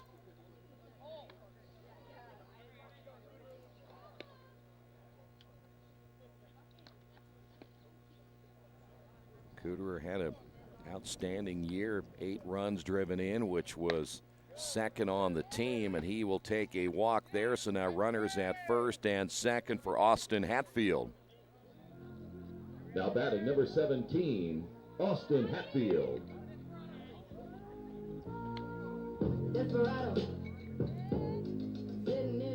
Hatfield finished with a home run, 7 runs driven in.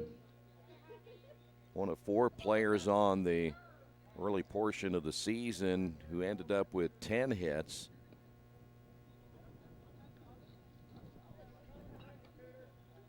The stretch and the pitch on the way, and he takes it low and inside for a ball. Quakers as a team ended up hitting at .259. Danny Dopp, 13 runs driven in on the year, 2 home runs. A lot of these players will be back next year, and a good core of players returning, though losing some very quality seniors. They will be the last of that 2017 championship team. Fly ball into right center field. That's going to be dropped. 2 runs are going to score. And it's now 5-3.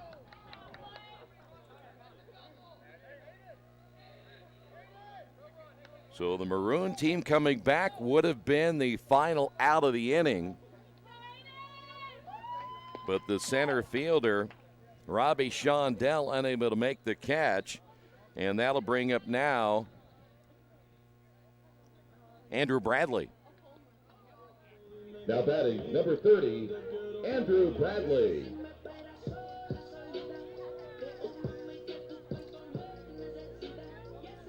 So the Maroon team able to score a couple of runs here in the fourth inning, as we play in the top of the fourth. And they cut that deficit now 5-3. That'll be the first error today on the white. As Carrizales trying to get the final out here of the inning. The right-hander will come set. This one hit high in the air to left field. I don't think this one has a chance for the left fielder to make a catch, as that will fall at the base of the fence. A run will score. It's now 5-4.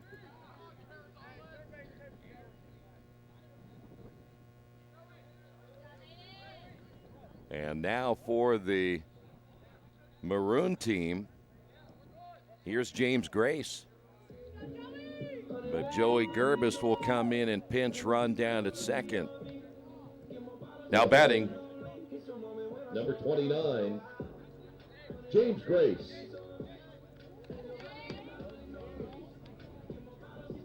Three runs in the inning now by the Maroon team, as they've now closed the gap 5-4.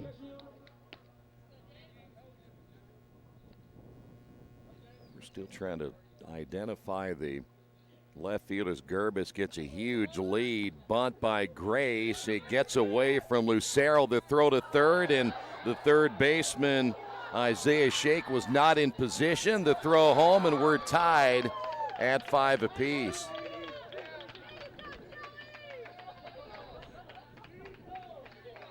Well, Gerbis showing off his speed on the base paths. Robbie Shondell is the left fielder, by the way. Danny Dopp out now to talk with the pitchers. Now we have seen the Maroon team come back and tie this game at 5 apiece.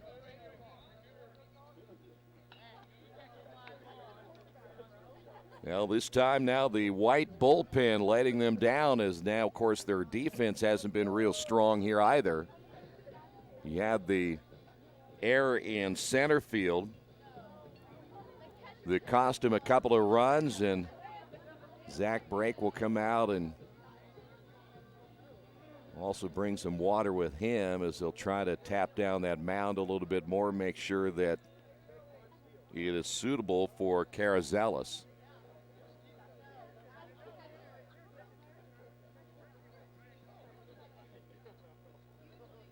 So now tied at 5.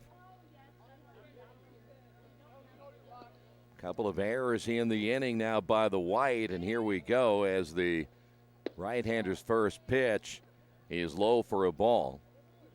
Actually, second pitch 2-0.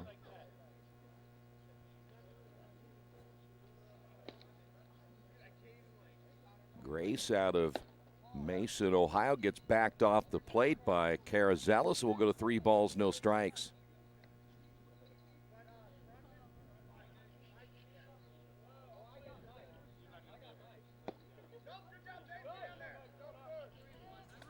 And that is going to be 3 balls and a strike, as they will not allow Grace to walk on this one.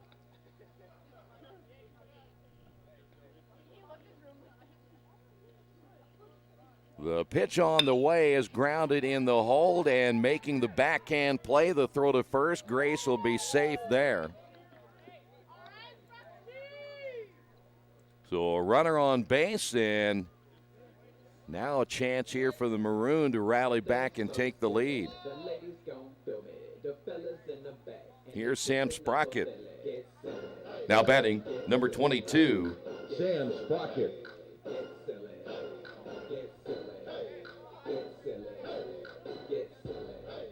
And now Sam, an opportunity for the Maroon to take the lead for the first time today. They have trailed the entire ball game.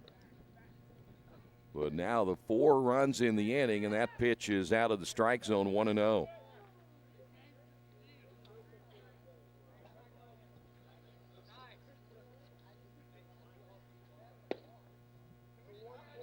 Pitch inside, 2 balls, no strikes.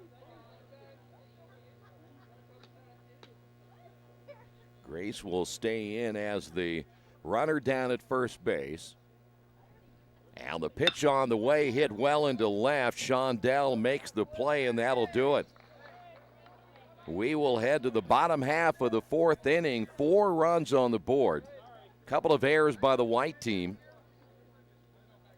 And after 3.5, we're tied at 5. This is Earlham Baseball and Radio Troy Digital Sports. Today's game is being brought to you by Tri-County Awards in Richmond. Customized awards and quality engraving services. When you come to Tri-County Awards, you'll get nothing but the best customer service. We take pride in our prompt service and easy availability. Celebrate success with a gorgeous medal, trophy, or plaque from Tri-County Awards. We've been crafting awards since 1972. Choose from a wide variety of designs and styles. We're a locally owned and family operated business. Tri-County Awards, 1001 Southeast Street in Richmond. Hey, if you're looking for a great place to dine, how about Little Sheba's? Come join them in Richmond at 175 Fort Wayne Avenue and grab one of their gourmet pizzas, a deluxe sandwich, steak or fresh salad, and an ice-cold beer or your favorite wine. Featuring live music every Tuesday, Friday, and Saturday, and more in their smoke-free environment. You can get a 10% discount with a valid student ID. It's better than being home. For more information about Little Sheba's, give them a call at 962-2999. Welcome back. This is the Radio Troy Sports Network. I'm Jordan Cooter taking over for Radio Troy for half an inning. And it looks like we're going to have a pitching change, and it's going to be Lewis Lipthrat pitching to Cameron Whistle. You know, there's been a lot of ups and downs in this game. The Team Ohio down 5-1. They pulled it together. Joey Gerbis, player of the game right now, in my opinion. Going out there doing everything he can. He's good at coaching. And you get him on second base, he steals third, and then he goes right to home plate. Something I didn't think I'd ever see in my life, but I like being surprised. It's a great day out there. You know, about 50 degrees. Wind's taking a little effect in right field, but it's kind of hard to see out there. I myself know it, but we're gonna make the best of our abilities today. Looks like Cameron Whistle's getting ready to throw it down. He might use the ramp. Joey Gervis playing first base. Could be an impact player there. They say he's the next Joey Votto, not because of his skills, but because of his speed. A lot of action. Looks like we have Easton Embry on deck, and we have a special pinch hitter on deck, and that is Coach Drip. Coach Drip not wearing the right uniform, but we don't expect any less from him. He does his job. He comes in here. He works hard. He's taking hacks in the cage, but he's going to go out there, and he's probably going to get a hit. Now batting number 16, Easton Embry. You know, Easton started off our last game against Kalamazoo, had a double off the wall and had a triple. A lot of swag in that bat. A lot of swag altogether. Look at his stance. Here's the windup, and here's the pitch. And it's strike outside. Good call by the umpire. He's been iffy all day, but that's HCAC baseball for you.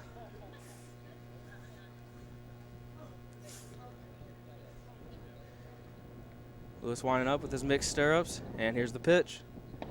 Looks like ball inside. You know, you can't really tell with this umpire. He's not really lined up even with the plate, and odds are he's not paying attention. But he's out there for a reason, and I'm not. Here's a windup in the pitch. And it's inside, almost hits Easton. You don't want to touch that. That ball will get full of swag, and we won't be able to use it again. You know, Coach Drip taking a weird stance over there, just standing straight. If I were him, getting my first collegiate at bat, I'd be timing up the pitcher. Here's the pitch, and he spikes it. You know, Lewis, he's a sophomore here, but he is known on the team for being able to spike the most fastballs in an inning. The record right now is 5 on 4 pitches. Let's see if he can get the 6. James Gray's doing a little dance, trying to get him distracted. Wind up in the pitch, and it's way high. You know, I don't know. That could have been a strike either way, but, you know, tie, I guess, always goes to the hitter. Now batting, number 52, Coach Drip. Crowd goes wild for Coach Drip. This is the moment we've all been waiting for. You know, going with the red batting gloves, they might be football gloves. He was a part of our great football team here. One of our star players. Pro football player turned pro baseball player. He's going to take all of this in right now. We're going to have a special pinch runner. He doesn't even have a uniform on. He might be a fan. Lewis going in the stretch. High leg kick the pitch, and it's ball away. Coach Drip, if I were Lewis, I would be scared. He has a lot of pop. He does bench press about 120. Lewis in the stretch. The pitch. Two-seam for a strike. That was dirty. I probably would have swung and missed myself. Coach Drip, he doesn't even want to step out of the box. He's ready for the next pitch. He's ready. Knees are loaded. He has a chance of having a knee buckler right here with the way his stance is. Lewis going with off speed maybe? No, he's going fastball in, and he fouls it off. That right there, folks, is what we call contact.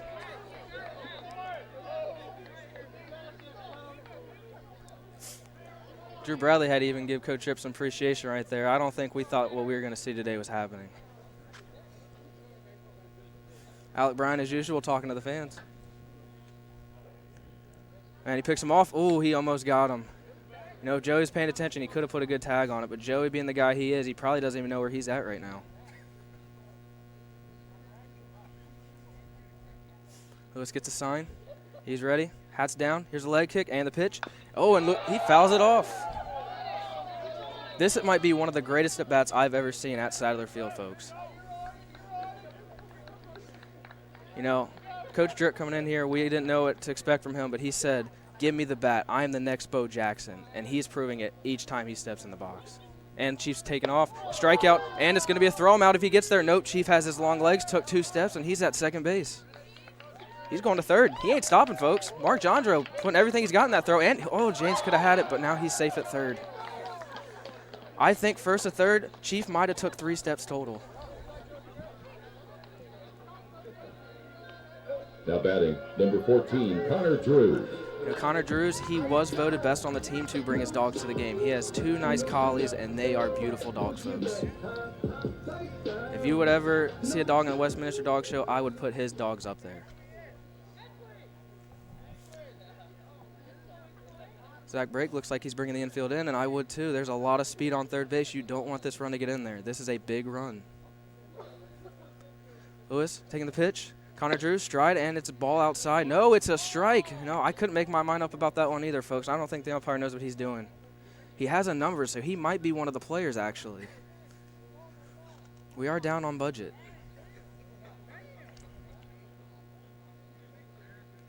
Lewis with the pitch. Oh, foul ball. Come on, ball. Get out of here. And we have liftoff.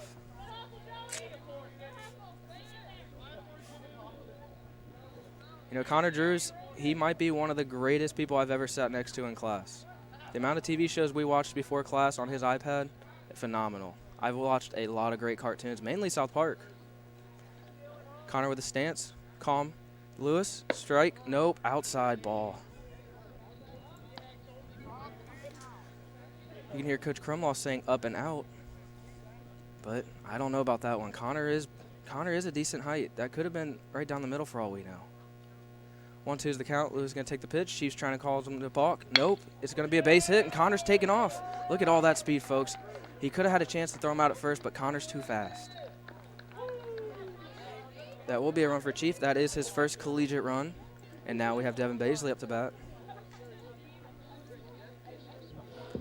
Now batting, number 26, Devin Baisley. You know, folks, this might be one of the greatest stories of them all in Earlham College baseball history. Devin Baisley, a hockey player, said, you know what? Earlham doesn't have a hockey team, so what? I'm going to come here and I'm going to play baseball. You know what he did? He took a slap shot off the face last year, and he said, that's nothing. I'm going to come back and I'm going to hit a home run, and he might do it this at bat. He knows this is a big run on first base. He might go for a triple, actually. The outfield is playing in. Mark Jondro does not have a lot of speed in center. I don't know what Coach Brake is thinking out there.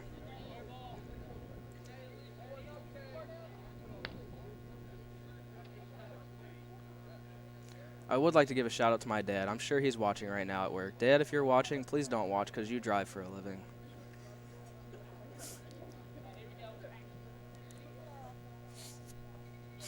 Lewis looking over at first. Not a big lead for Connor, but he is a momentum guy. He will go on C. Yep, he's taking off. Oh, it's a pitch out, but he threw it right down the middle. I don't know what is going on out there. There's not a lot of communication between our catcher and the pitcher. You know, the rule changed where you can't go out and talk to your pitcher after each pitch. I just don't like it. The game of baseball needs to be 4 hours or more. I'm trying to go out there, and I'm trying to be tired by the end of the day because I like to take naps after each game. But if I don't do it after a 2.5-hour game, then what am I doing here? I don't know. Coach Hansom's looking at his nails behind the pitching mound.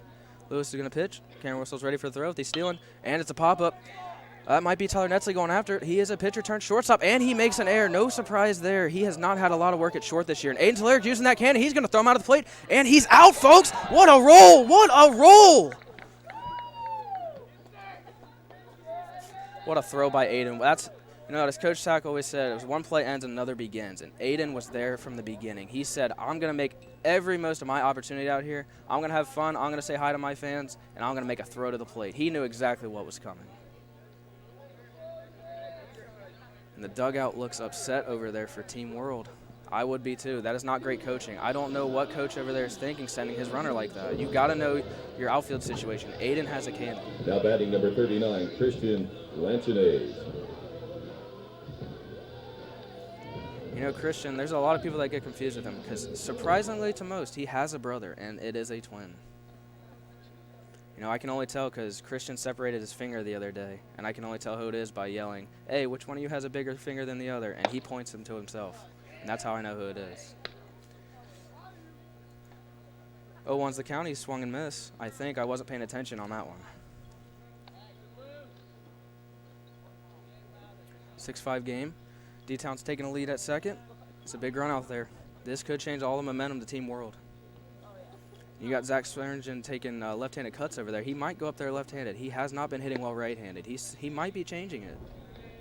You never know.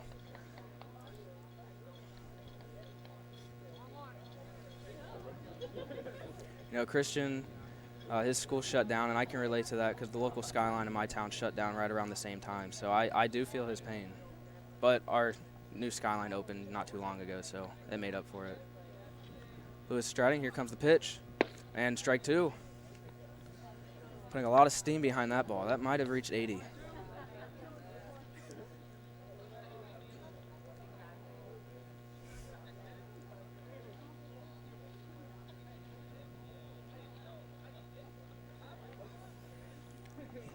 That might be another strike right there. He did take more than 20 seconds to get back into the box. This umpire needs to be on his game. I get it's the HCAC, and our umpires aren't that great, but you got to be on top of your game. Every pitch matters. Every play matters. Lewis stepping on the outside of the rubber. Here comes the pitch. It's a curveball. Coach Hansom's not calling it, but he's out at third. What a great throw. Oh, but he dropped the ball. But if we had the umpire from last week, it might have been on transition. Next time you got to ask to show the ball. That's umpiring 101 right there, folks. James Grace looks stunned out there.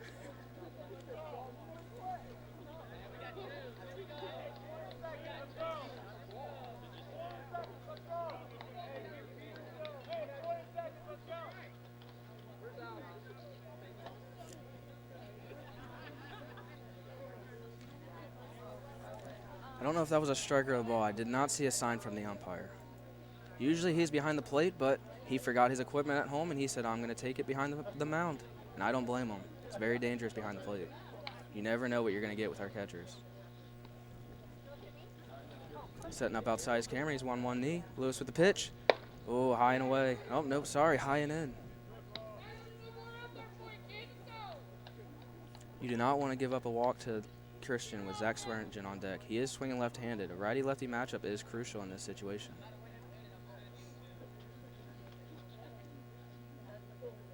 Wind looks like it's blowing out a little. Could see an outside pitch. Oh, that is dirty. That is dirty, folks. You might want to put that in the washer. Well, I'm going to bring it back to Troy. I want to thank you guys for listening in. Finding a used car dealership you can trust is not an easy thing to do. But for me, the choice was almost too easy. How about Tony's Car Sales in Richmond? Hi, this is Troy Narangowski. I purchased my last two cars from Tony's, and I couldn't have been happier with their service. They didn't pressure me, and they worked me through the entire process. Hey, if you're in the market for a great used vehicle, get to Tony's Car Sales in Richmond, 250 National Road West. For more information, give them a call at 962-5665 or go to their website, tonyscarsales.com.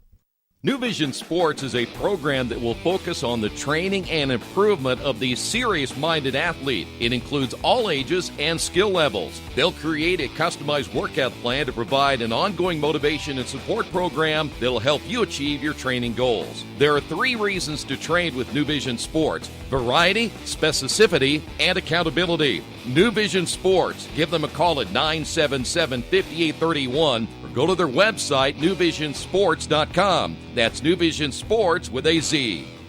Well, Jordan Cooterer has already made his statement now as he will enter the broadcast world at some point, I am sure. The sophomore out of Cincinnati joining us here for a half inning. I told him he could do the rest of the game, but he's going to go back down and play, so thanks for Jordan stopping by. Join us here in the broadcast this afternoon. It's the right-hander now throwing for Earlham. It'll be Nate Hemrick. He is a sophomore out of Kokomo. 6-5 now. The White getting a run back there in the bottom half of the inning. And Hemrick will get a couple of innings of work perhaps here, and then we'll go probably back to the bullpen yet one more time. Each team has moved guys around all over the place, so no need to give out positions at this point. We've got everybody almost out of position everywhere we have seen, except for maybe behind the plate, as we will see Max Freeze a chance to hit here for the Maroon. Now batting number 9, Max Freeze.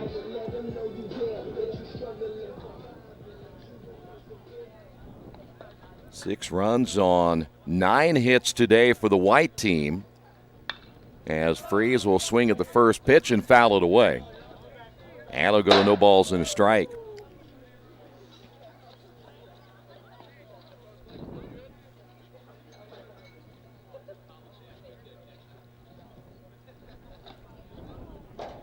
Think about Jordan Cooterer. He was very observant about how bad the umpiring has been today. That's been a huge key.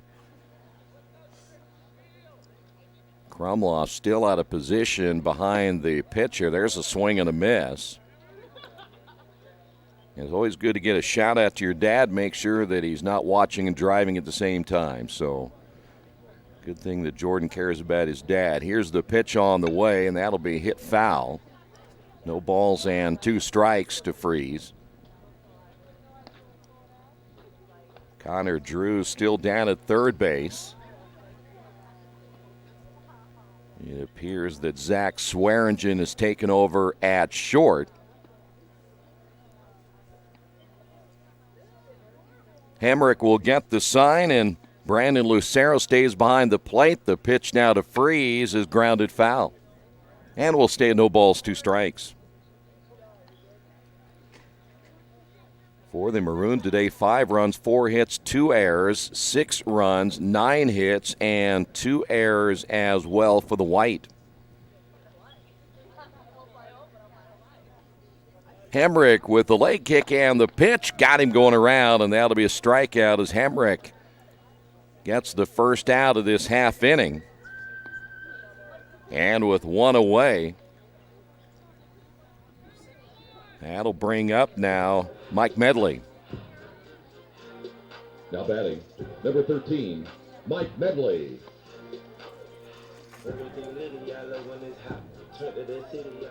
Nathan Lanchinaise is on deck. We mentioned that the Maroon team is using 11 hitters in their lineup. Ground ball to the second baseman. Throw to first and quickly 2 away. And again, that'll bring up Nathan Lanchinaise. Now batting number 40, Nathan Lanchinaise.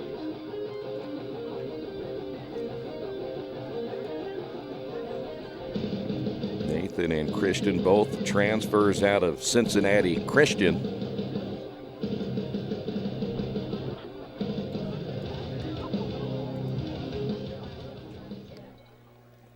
Well, good start here today for Nate Hemrick, and the pitch low and outside, 1 ball, no strikes.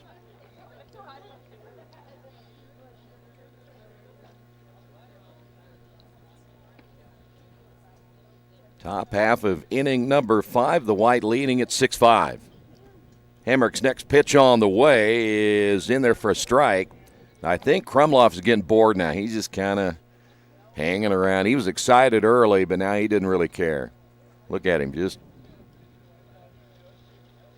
nonchalant in his calls as the next pitch on the way is a breaking ball. And the count now 1-2. Mark Jandro is on deck.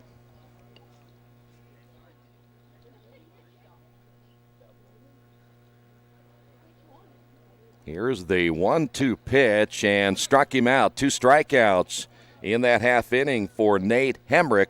We will move to the bottom half of inning number 5.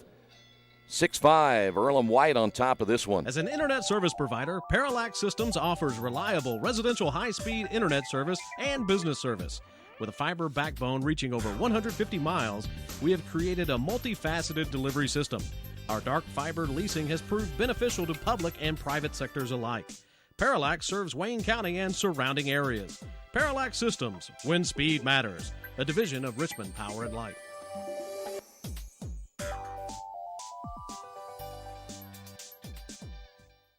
The Purdue Polytechnic Institute in Richmond is part of a statewide network that offers the same technology degrees available in West Lafayette. The benefit of earning your degree at the Richmond Number location 27, is that the campus is Kyle small Gorman, enough to provide you with dedicated one-to-one attention while you earn your degree from Purdue University. Purdue Polytechnic of Richmond. Give them a call at 973-8228 or go to their website for more information at polytechnic.purdue.edu.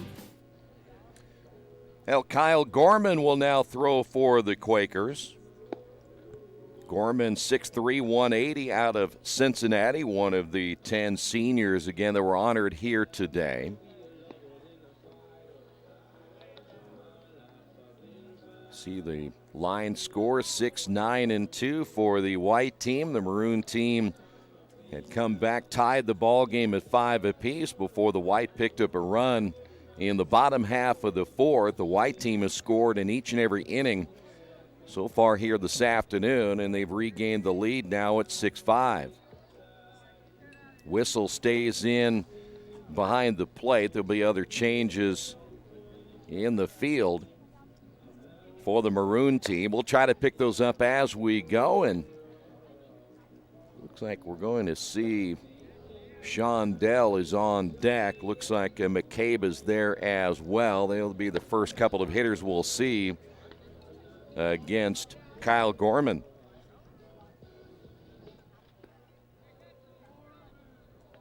Take that back, was actually Zach Swearingen, not McCabe. Number 6, not number 5. Now batting, number 6, Zach Swearingen. Bottom half of inning number 5.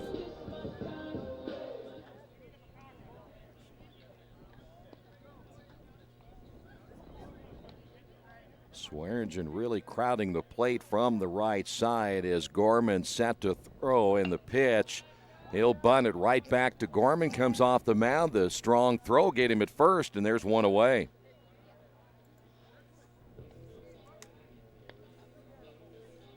So 1 pitch, 1 out here in the 5th.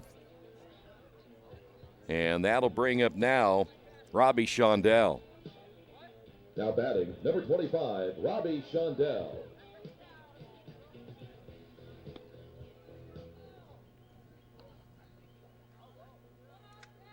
So Shondell, a right-handed hitter, steps in, and Gorman's first pitch is a fly ball into center field.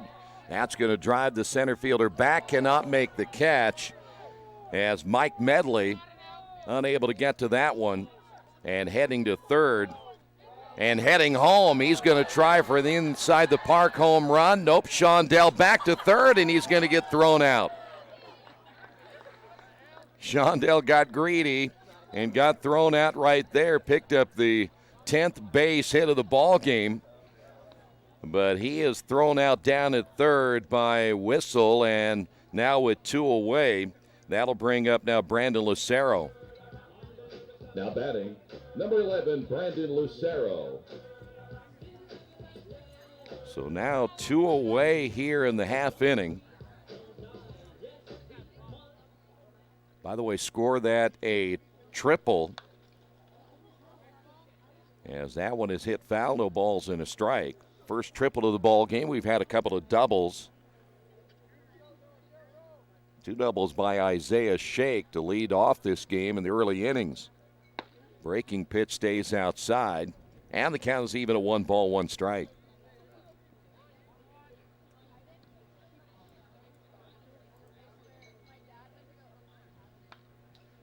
Good cut by Lucero as he hits that one to the screen. We'll go to 1-2.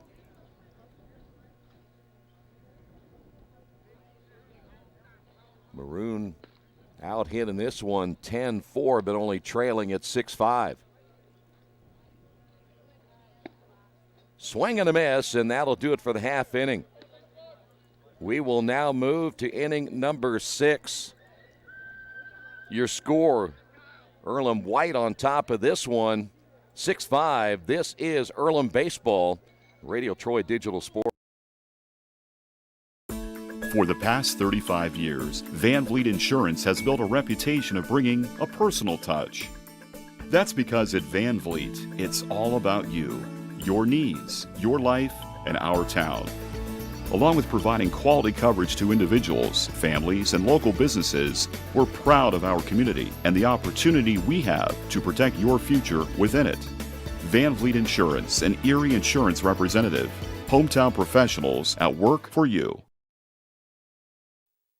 At the Reed Orthopedic Center, our physicians and support team devote themselves to helping you return to a healthy and active lifestyle. Our expertise includes shoulder, elbow, foot, ankle, hand, wrist, hip, and knee injuries, as well as pain management and rehabilitation, and school athletic training programs and sports medicine. We are committed to providing you with the best possible orthopedic treatment that we can. To request an appointment at the Reed Orthopedic Center, call 765-935-8905.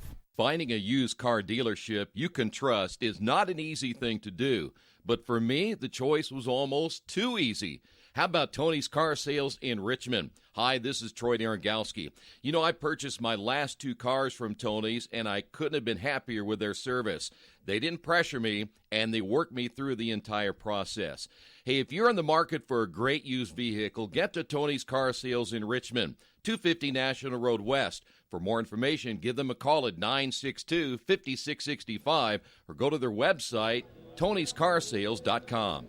Mark Gendro was scheduled to lead things off for the Maroon, and Colin Greavy, right-hander out of South Bend Clay High School, will make his appearance here this afternoon as we will move to the top half of inning number 6. Again, the White on top of this one, 6-5.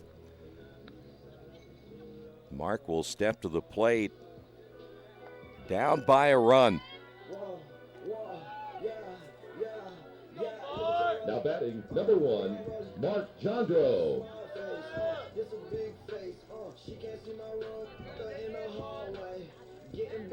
Cameron Whistle coming up next, hitting number 2 in the order today for the Maroon. We will undoubtedly have more changes here for the White team as we look around the infield. We're going to check out, see who has moved into what positions as Greavy set to go to work. Gendro will take that pitch low for a ball. Third baseman coming in close, as is the first baseman. We do know that is Christian Lanchonets at first. Austin Smith, the pitcher, has taken over at third base, as the count even at 1 ball and 1 strike. Smith had started the game, now chance to play in the infield. The 1-1 pitch lifted high in the air to left center field. This could be extra bases, and it will be. Center fielder Alec Bryan gets to it. Here's the throw to third, and that one will plunk Mark Gendro either on the helmet or the back, and he's going to get a triple out of that one. And second triple of the ball game in the last couple of innings, as the Maroon team now picking up hit number 5. And with a runner at third, here is Cameron Whistle. Now batting number 36, Cameron Whistle.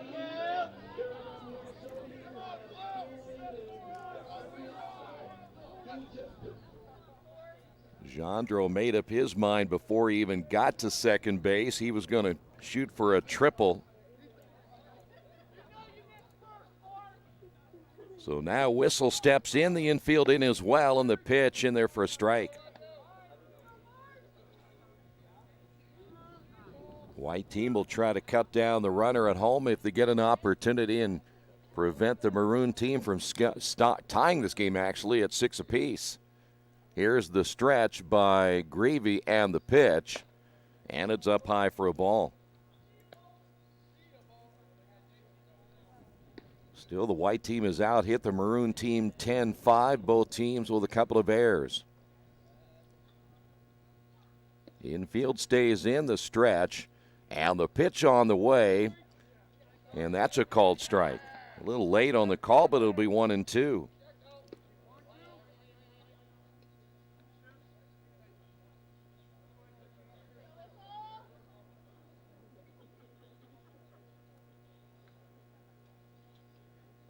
Greavy looks in, gets the sign as he comes set, a check of the runner at third. And the pitch on the way, foul tipped, or did he miss it completely? They'll say he missed it. The throw to first, and did they get him there? We wait and see. The runner will score. They do call the runner at first out, though it didn't appear to me that the first baseman even touched the bag. Christian Lanchonnaise came off the base pretty quickly. And so the run will score, and we're tied at 6. And another questionable call, as we'll see here is break. He's going to go out and say something just briefly to the umpire.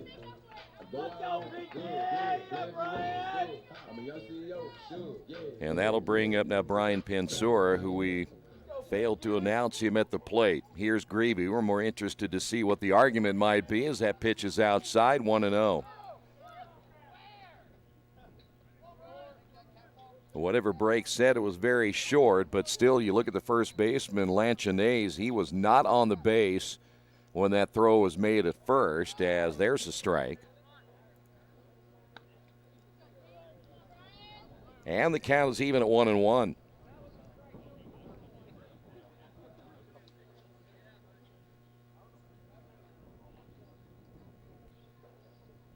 Colin gets the sign. Here's the pitch on the way, and a swing and a miss. So Pensora down in the count at 1-2.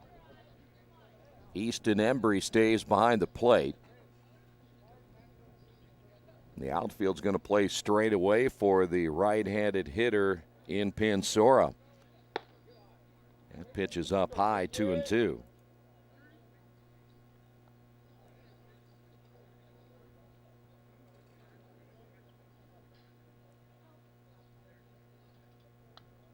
Greavy now with the break-even pitch on the way off the end of the bat. Greavy comes off. He's going to lay the tag on himself, and he does, as Pensora unable to outrun him down the line. And so with 2 away, that's going to bring up the play-by-play guy of the game by Shure. That's Jordan Kuderer. Now batting number 31, Jordan Kuderer. Cooter were very critical of both teams a little bit ago when he was on the air and their coaching abilities, and then he went after the umpire and the conference.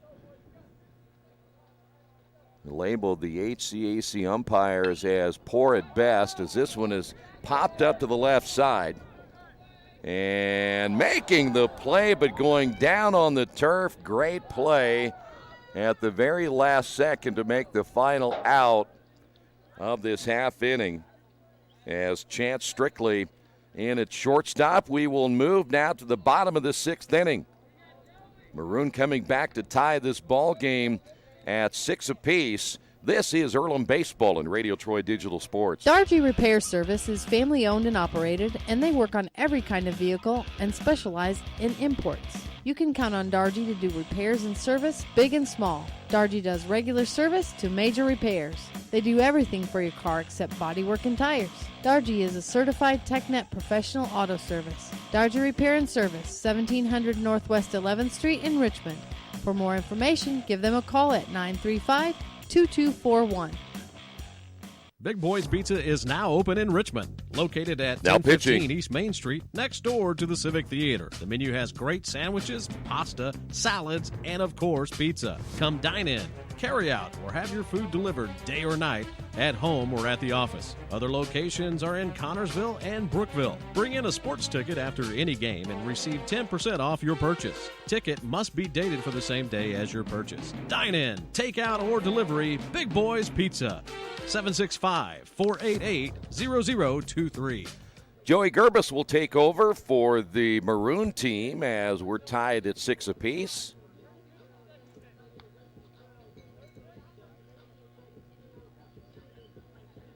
Well, the year taken away by the coronavirus, all of college sports, in fact, professional sports being rocked like they've never been rocked before, and hopefully this thing will get taken care of relatively quickly. It's not going to help anybody that's playing or had played college sports here in the spring. But you have to feel bad for all the seniors that have had their final year taken away.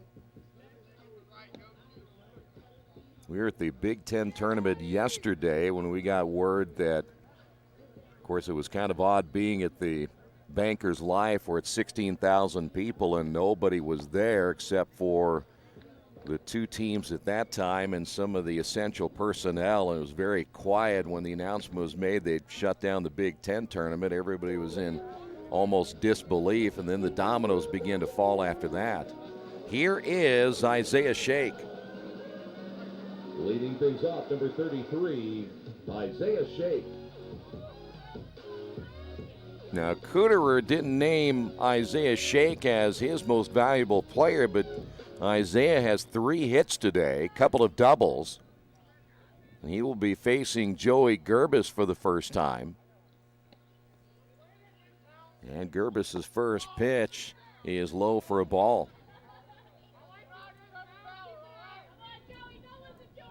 Well, if the white team wins, you would have to feel that it would be Isaiah Shake as your MVP as he takes the pitch inside 2-0. Gerbis wanted to have the umpire giving the count as he was a little bit behind there as the swing and a miss, 2-1.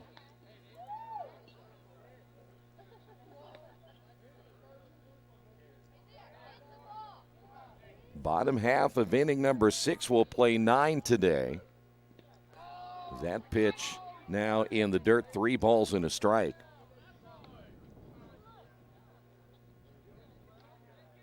Alec Bryan is on deck.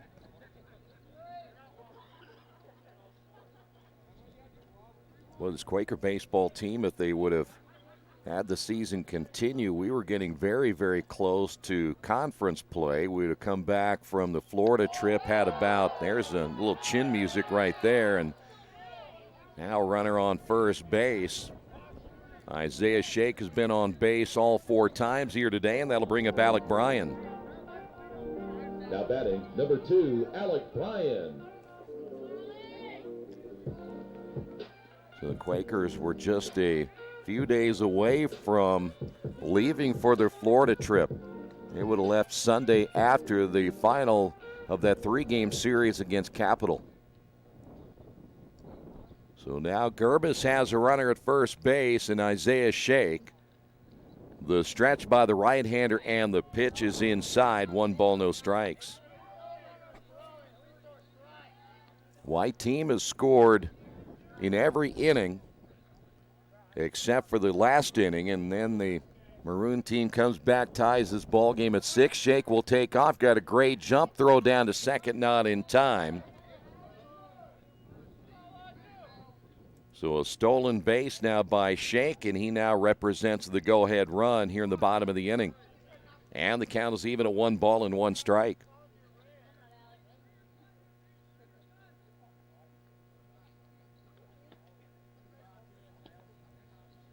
The stretch by Gerbis.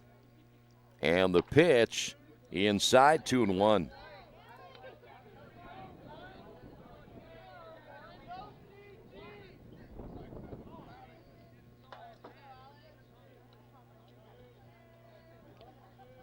Joey will check the runner at second. Here's the pitch on the way, hit foul. And the count is even to 2 balls and 2 strikes. We'd found out earlier today, too, that most of our area high schools were going to wait a week and then close, but they've now decided they will do it Monday. So they'll be off for about a month before they come back. Here's your break-even pitch. Gerbis looks back at Krumloff. He thought he had strike 3, and he was very close. 3 balls, 2 strikes.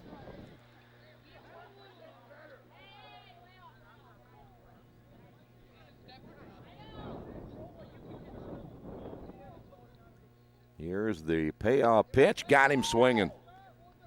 Came back with a good fastball. And with 1 away, that'll bring up now Cameron McCabe.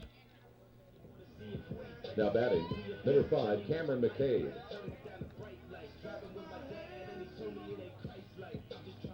You know, one of the big questions about having all this time off is what will we do? Everybody's had so much sports to go with. You're at a busy time right now. Major League Baseball was about ready to begin. You were getting close to the NCAA men's and women's tournaments. There's another breaking ball in there for a strike. You had, even down to high school, they were down to their, at least in the state of Indiana, the boys' regionals. They're still playing this weekend, by the way, as that's hit foul. They will do what the Big Ten was going to do, and that was limit the amount of fans that could actually attend the game.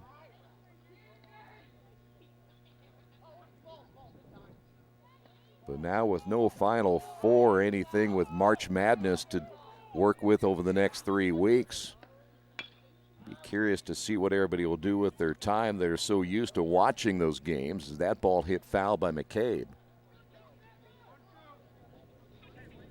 We will stand 1 ball, 2 strikes, 1 away as we play in the bottom of the 6th inning. Now which one of these 2 teams will break through and take the lead as Gerbis checks the runner at second and got him on a high pitch. It was out of the strike zone and McCabe knew it. So there is 2 away. And we've noticed now that Danny Dopp has decided not to go with the sleeveless shirt this time. Now batting, number 7, Danny Dopp. So 2 away and another strikeout for the Maroon team as now Gerbis, he's pretty much calling the pitches here as he will throw the first one, a fastball. He blows it by Danny, 0-1. You don't think that for a senior like Danny Dopp being challenged here by Gerbis pretty much saying, all right, I'm going to throw it as hard as I can, see if you can hit it. And he did. Right back up the middle. Rounding third, heading home. This could be the go-ahead run, and it will be. So Danny Dopp driving in. The go-ahead run. The White has come back now to take a 7-6 lead. And now Danny Dopp, the go-ahead RBI. That is the 11th hit put on by the White team, and that'll bring up Easton Embry. Now batting, number 16, Easton Embry. Embry, a sophomore out of Fort Wayne, played at Leo High School.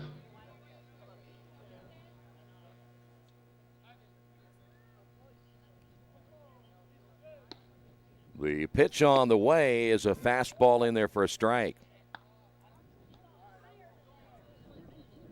Last hit by Danny Dopp, as we mentioned, the 11th on the day for the White team. And Danny is now out at first base as Cameron McCabe is now pinch running. He had just struck out, but he's going to pinch run down to first base for Danny Dopp. And a delayed steal. Throw down and not in time, and McCabe will get credit for a stolen base.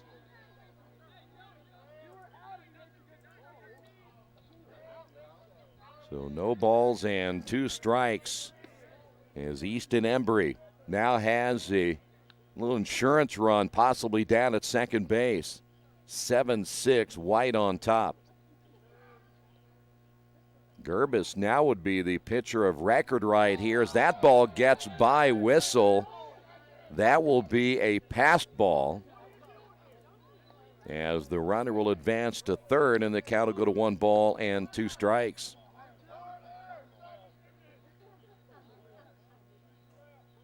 Maroon does have a left-hander, I should say a right-hander throwing, and it caught me off guard because that's actually Brian Pansura, who is warming up in the bullpen. Here's the pitch, and a swing and a miss, and that'll do it for the half inning. But the White comes back. They take the lead, 7-6. On the Danny Dopp base hit, driving in the go-ahead run, the White leads it by 1. This is Earlham Baseball and Radio Troy Digital Sports. Since 1994, Beach Automotive has provided motorists in the Richmond area with the most comprehensive auto repair services that include general services, car and truck care, alignment, brakes, tires, engine, transmission, and more. Their goal is simple: to offer the best services available at affordable prices to get you back on the road in no time. For a high-performance vehicle, trust Beach Automotive. To learn more, give them a call at 765-966-8181. Beach Automotive, 110 East Main Street, Richmond. Best One Tire and Service has been committed to our partners since 1948. With more than 250 locations in 26 states, Best One puts over 1 million tires on the road every year. Superior tires, expert service, competitive prices. Best One Tire and Service, where the best costs less. Hi, I'm Roger Clark with Best One of Richmond. Because Best One is one of Bridgestone's largest retailers, we offer exclusive Bridgestone savings. Visit us in Richmond to save on Bridgestone tires today.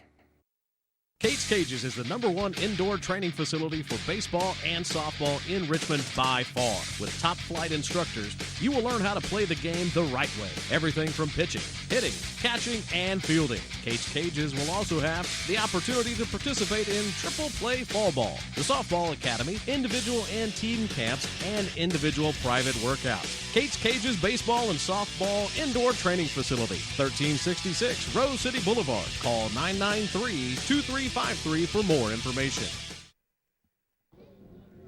By the way, Danny Dopp just about killed everybody with that throw back up the middle. So Dopp is back behind the plate, and it'll be Austin Hatfield to lead things off. Now batting, number 17, Austin Hatfield.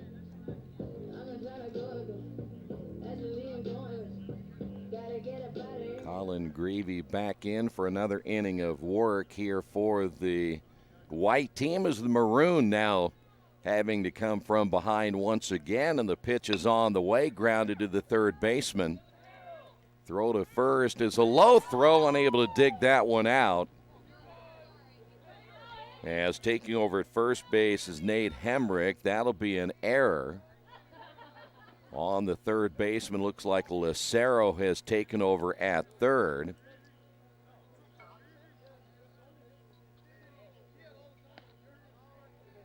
So here is Andrew Bradley. Now batting, number 30, Andrew Bradley. So now the Maroon coming back with a tying run down at first base.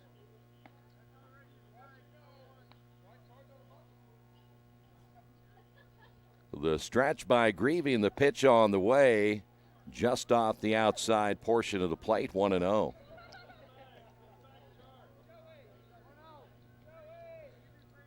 Again, as we mentioned, Danny Dopp, who is making his second tour of duty now behind the plate, had a very rough inning the last time he was there. But Nate Hemrick, now the first baseman.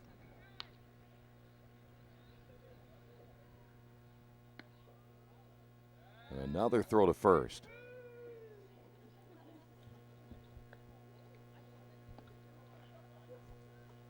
By the way, Joey Gerbis, who's been a utility guy here today, is back down at first base as he is a pinch runner. There's a swing and a miss. Gerbis does have a stolen base to his credit earlier this afternoon. So see if he can pick up number 2. The majority of the stolen bases, again, belonging to all the pitchers that have had a chance to pinch run. There's a swing and a miss. And the count will go to 1 ball, 2 strikes.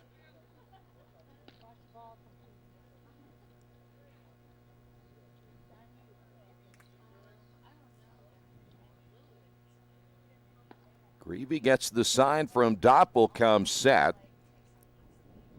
And another throw, but this one bounces by Hemrick, and that'll be a throwing error on Greavy. So now 4 errors by the white team. And the tying run is now at second base. No outs here in inning number 7.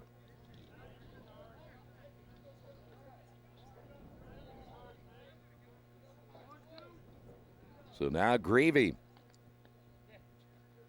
checks the runner, and the pitch on the way, popped up to the right side. Should be an easy play, and it is. Making the catch, Swearingen, who's now at second base, so that's a big out. And that'll bring up now Lewis Lipthrat. Now batting, number 19, Lewis Lipthrat.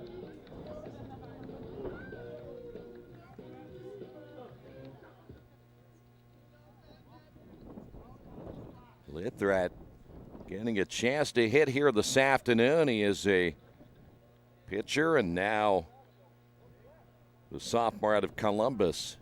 Opportunity to go to the plate. Here's the stretch again by Greavy, and the pitch is low for a ball, 1-0.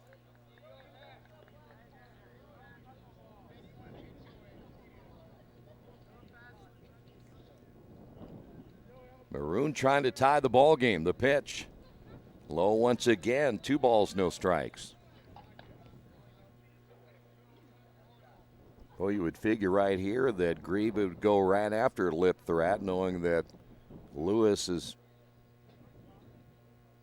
again, a pitcher and not a everyday player and a hitter, as the throw goes to second.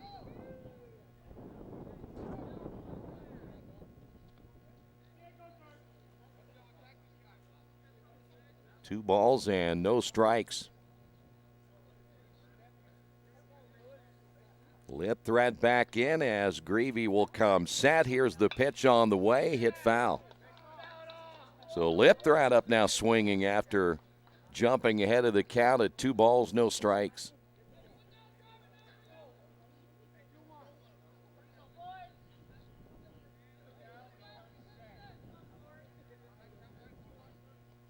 Tying run is down at second base. This stretch once again by Greavy. The pitch on the way is outside for ball 3.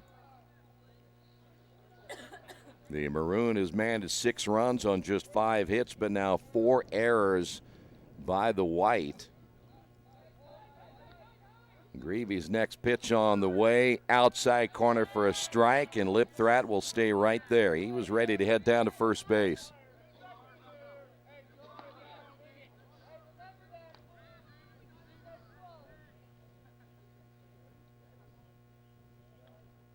Here is the payoff pitch on the way. Foul tipped, held on, and that will do it for Lipthrat as he is out number 2.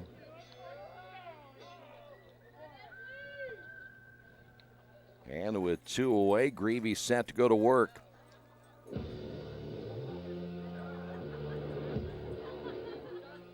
Let's see who, this is Netzley. Now batting number 8, Tyler Netzley. So Netzley's going to hit now. I'm not sure he knows which end is up on that bat, as he will step in, and the first pitch is up high for a ball.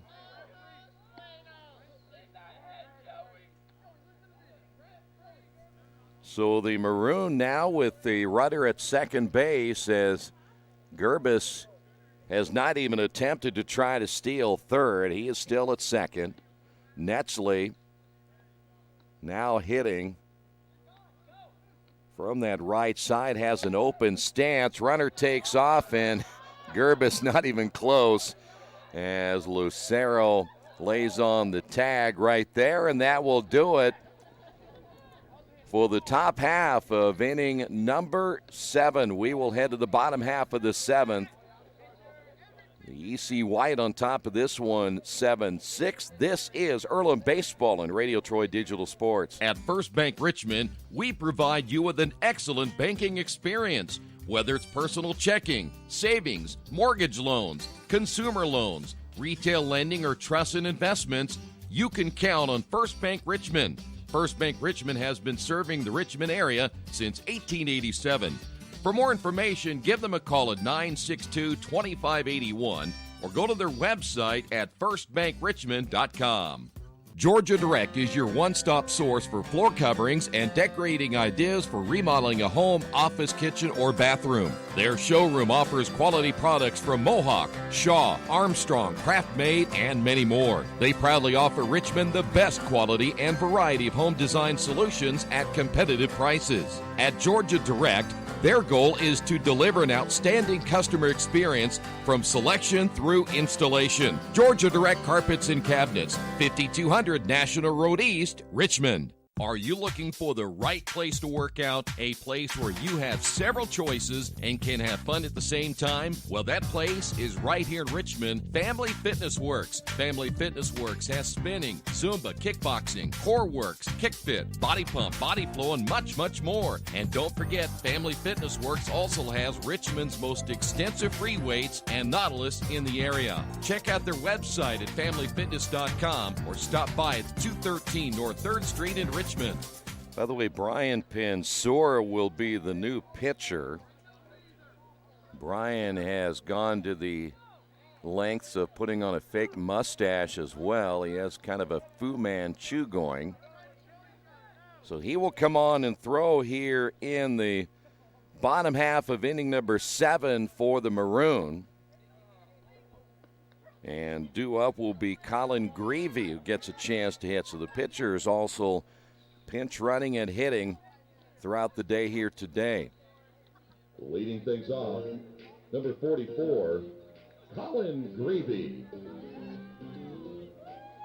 So we switch roles now as Greavy will be the hitter and Brian Pensora will be the pitcher.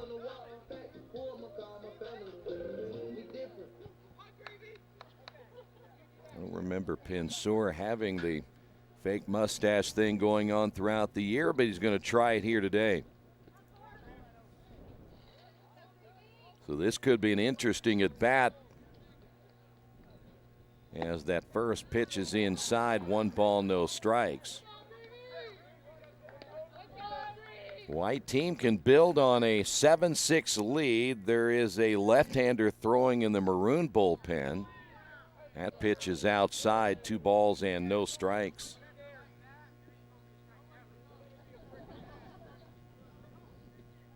Here's the 2-0. There you go. There was kind of a double clutch that time by the umpire, but he did say it was a strike. Chopper right side, that'll be a foul ball.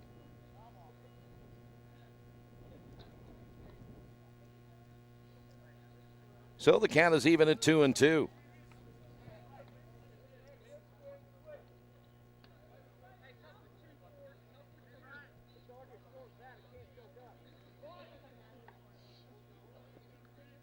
So now Greavy back in, 2 balls and 2 strikes as Pensora with the break-even pitch grounded as the shift was on and played perfectly down at third base. A nice job.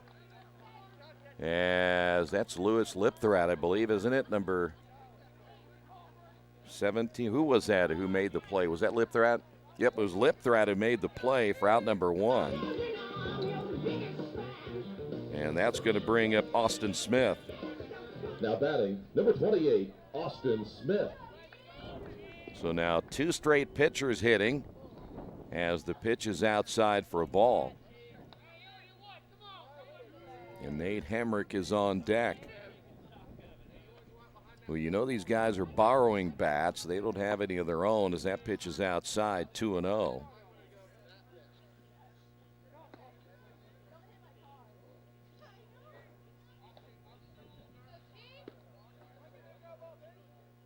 So here's Pensor now with a pitch. And high and inside, 3 balls, no strikes. So Pensora trying to showcase what he can do as a pitcher just in case he gets an opportunity in the future. That one hit foul. Smith had a pretty good cut, 3-1.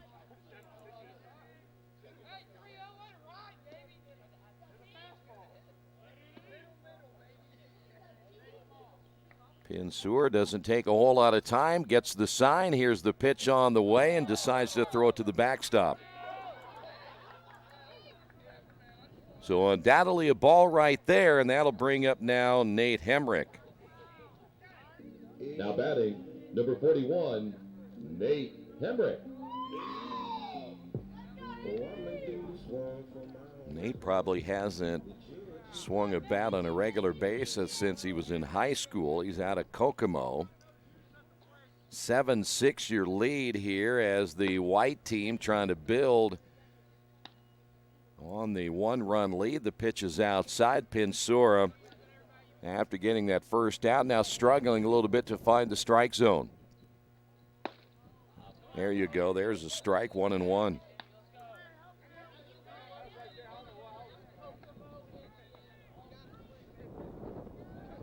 Hear that wind continuing to blow here this afternoon. The stretch by Pensor, and he throws it by whistle. That'll be a wild pitch. 2 balls and 1 strike. So now the white squad has a runner in scoring position.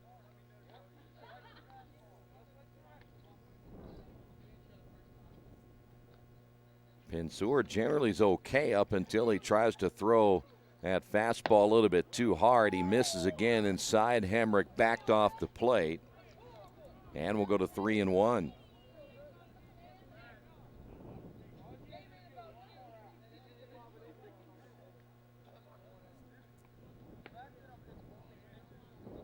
Pensor comes set. And the pitch on the way. Ground ball left side. Diving lip threat. Another nice play. And a throw to first. And now they're going to get Smith in a rundown between, well, they won't now. There's an error.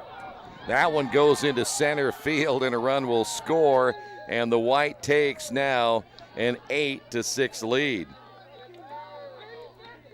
Well, that takes away from a nice play by Lewis Lipthrat down at third base. That'll be the 3rd error of the ball game now by the Maroon. And I think that Pensor is done. He will tip his hat despite a subpar performance. So now the Maroon team will find a new pitcher down by 2 runs. See who they'll give the baseball to. By the way, now combined 7 errors between these two teams. And who are they going to give an opportunity to now? Number 13, Mike Medley. So things could have gone, or will perhaps go from bad to worse as Medley, an outfielder, takes over on the mound. We'll come back in a moment. As we can tell, this is going to be a rough outing for Medley. 8-6 your score. White leads it by 2. After the unexpected, expect us. Indiana Farm Bureau Insurance of Fayette, Rush, Union, Decatur, and Shelby counties. Auto, home, life, renters, farm, crop, and business coverage. Coverage you need in a language you know. We take customer satisfaction seriously and don't take a cookie-cutter approach to your coverage. For more information, call 800-723-3276 or go to their website, in.farmbureau.com.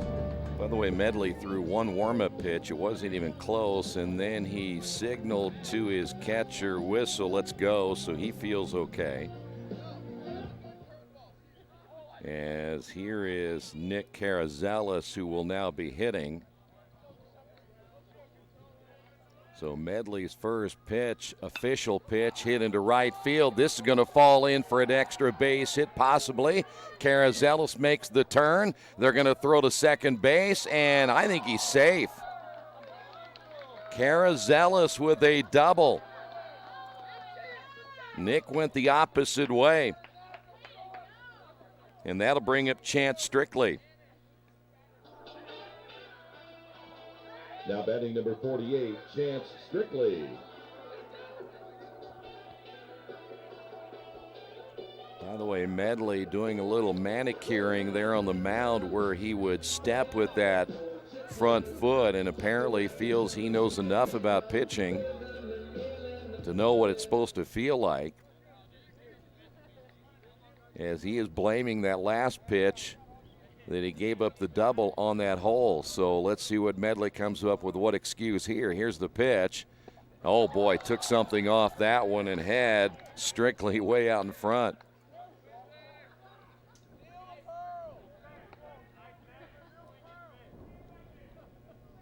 So Carazelis, second base with another extra base hit for the white team.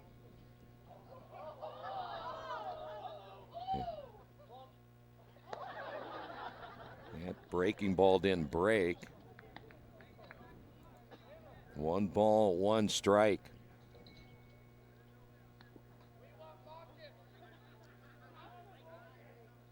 The pitch on the way is way outside. Krumloff doesn't even have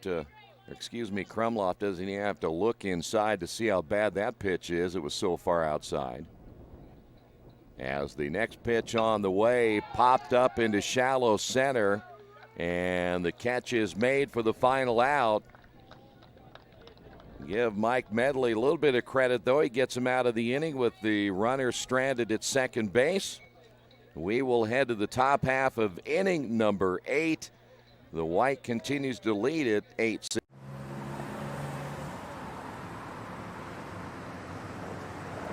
I got this.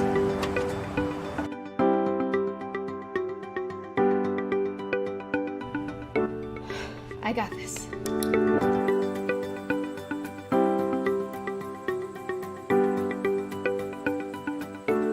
I got this.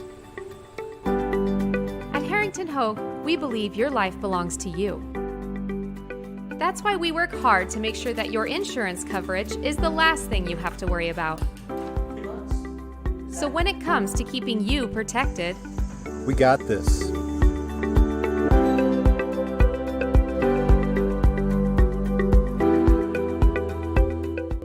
Hey, this is Steve, and out at Jiffy Lube the other day, a customer came in and said, Steve, this was my 100th oil change on this car, and you've done them all. Hi, my name is George Farrell, and I've been coming to Jiffy Lube for over 14 years. I recently just had my 100th oil change. I'd like to thank Steve Funkhauser and his staff for the great service that they've provided me over the years. Thank you to all, and I would recommend anyone to come to Jiffy Lube to get their car serviced. Jiffy Lube, #1 in customer satisfaction for a reason. Well, Jordan Christian will take over here in the top of the 8th inning. The White leading the Maroon by 2, 8 runs, 12 hits, and 4 errors. The Maroon with 6 runs, 5 hits, and 3 errors.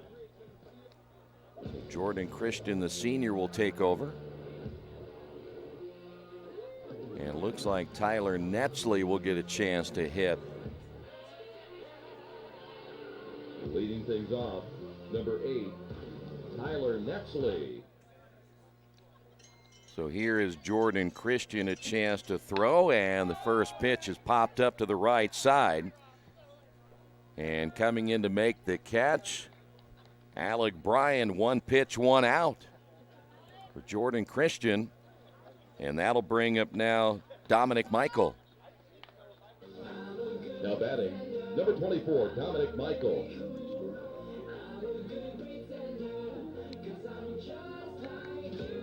We'll go pitcher against pitcher. As Jordan throws that one low and inside, 1 ball, no strikes.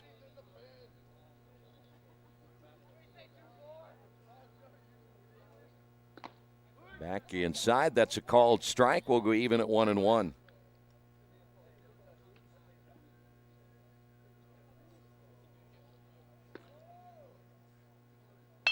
Ground ball to the right side, should be an easy play.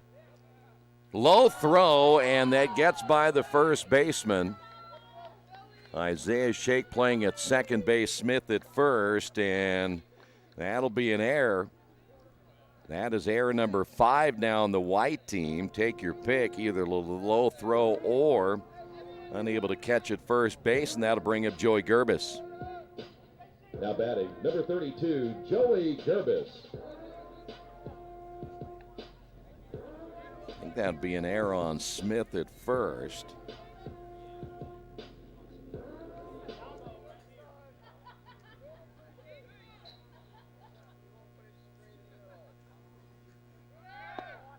Runner takes off, throw down to second, tag laid on, and they got him. I thought he was safe, but no argument from Dominic Michael. So now 2 away.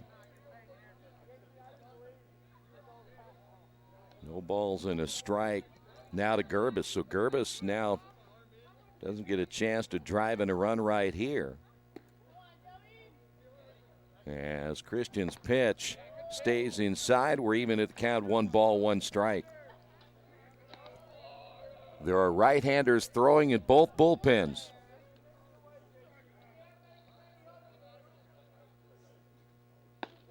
Oh! Gerbis swung and missed and threw the bat about 80 feet away. 1 ball, 2 strikes.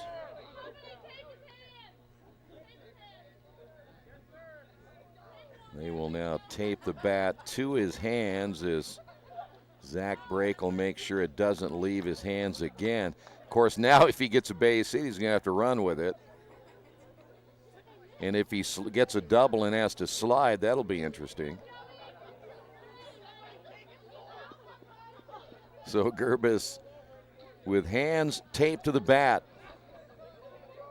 Jordan Christian ready to throw on the pitch. Yeah, he's got to take it with him. And the tag laid on by Jordan Christian, and that'll do it for the Maroon here in the top half of inning number 8. Your score, the White leads at 8-6. This is Earlham Baseball and Radio Troy Digital Sports. Hello, my name is Kyle Schwarzkopf. I'm the manager of Kyle's National Road Auto and business in Richmond since 1979. We employ ASE certified technicians, and we have over 80 years of experience. We work on all domestics and most European and Japanese cars. Give us a call at 966-1555. Kyle's National Road Auto Service. My name is Kyle Schwarzkopf, and I approve this message. Today's game brought to you in part by Mancino's Pizza and Grinders. Mancino's is family-friendly, serving fresh grinders, pizza, pasta, and salads every day. They serve great food priced for family budgets.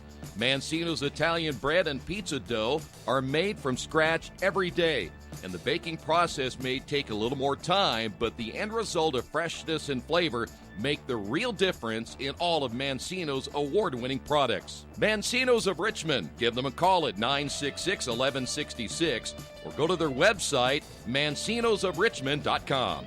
Well, we know now that there is no one more versatile than Jordan Kuderer. Not only, of course, now he was a pitcher and then transitioned to an everyday player this year and certainly had a great season going, and so now he's coming in to pitch here in the bottom half of the 8th for the Maroon team. But Kuderer not only can pitch, he can play in the outfield. He was here in the booth and now back out again and can hit a little bit, so he can do everything. And he'll try to hold the white team within striking distance as we will see Jordan Christian hit for the white here in the bottom of the 8th inning. Leading things off, number 3, Jordan Christian. It has probably been a while since Jordan has hit as well. Of course, he's already pointing towards center field, either that or just pointing at Kuderer. But he had been a position player in high school before transitioning to a full-time pitcher here at Earlham. As Cooter is set to throw, and he throws it by JC, and the count is even at 1 ball, 1 strike.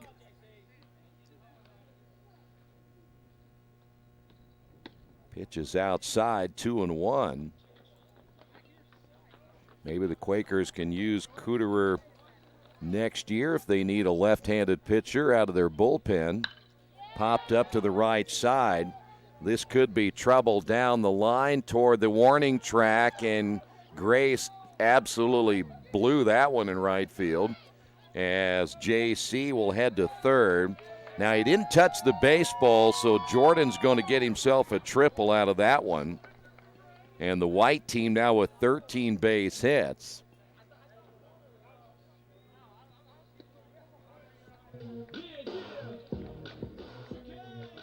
So that'll bring up now Devin Baisley. Now batting, number 26, Devin Baisley. And you're watching in right field the way that Grace played that baseball. As the infield is in, the pitch is up high, 1-0. Grace was staggering around out there like Otis Campbell. He was nowhere near the baseball. As again, that infield stays in, the pitch is inside for a ball, 2-0. But it looks like Hatfield's now at second base. The breaking pitch stays up high, 3 balls and no strikes. Lipthrat is now the shortstop. As that pitch out of the strike zone as well. They're going to call that now 3 balls and a strike. Let's see who took over at first base. That is going to be Nathan Lanchonese, who is now at first base. 3 balls and 2 strikes.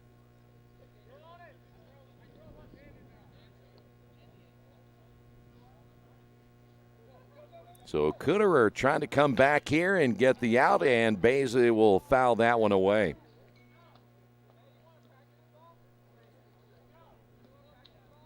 Jordan Christian down at third would give the white team a 3-run lead going into the top half of the 9th inning.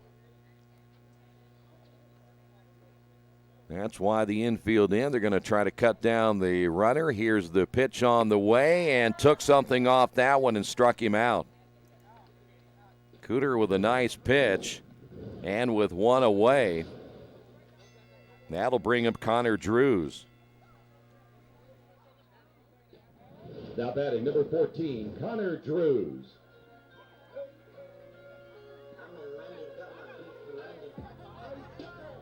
The infield will stay in with 1 out. Runner takes off. The suicide squeeze is on. They'll get the runner in. Nice play by Drews, and there's your insurance run right there. Zach Brake will make his way out to the mound as he may think about another pitching change right here.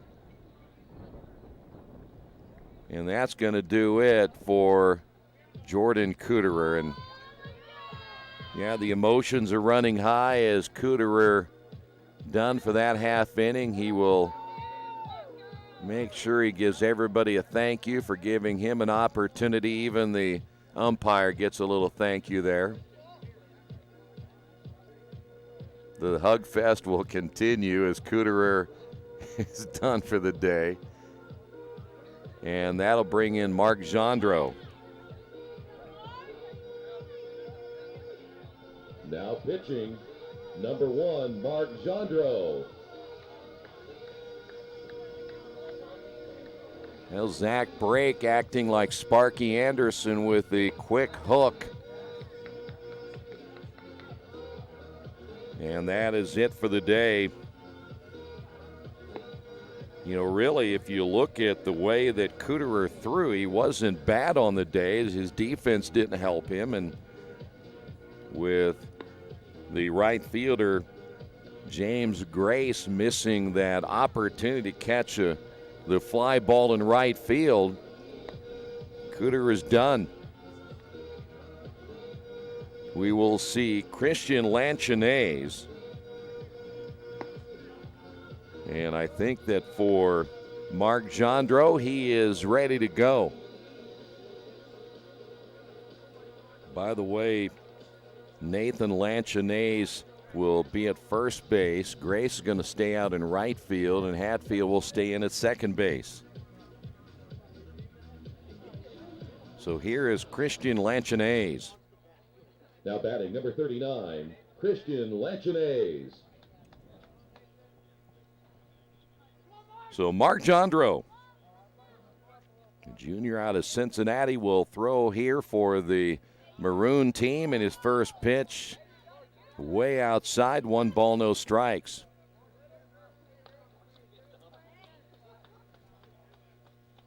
Again, for the white team, able to suicide squeeze a run across, and Jordan Christian scores, and now a 3-run lead as that one hit back up the middle. Lanchonese now with the 14th hit by the white team. They've out-hit the Maroon team 14-5. And that'll bring up now Zach Swearingen. Now batting number 6, Zach Swearingen.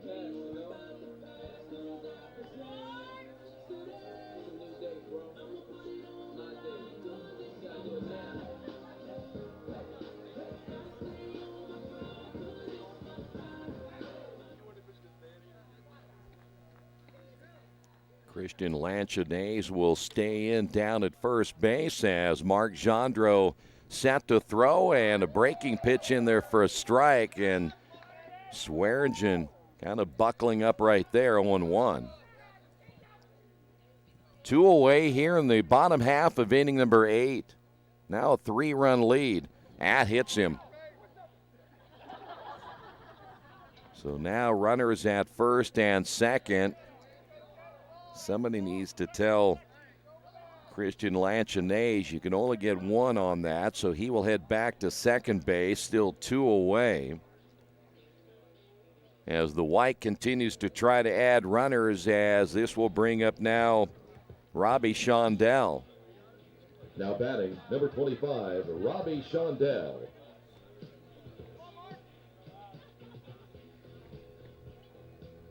That one hit into center field. Should be the final out of the inning, and missing it will be Netsley.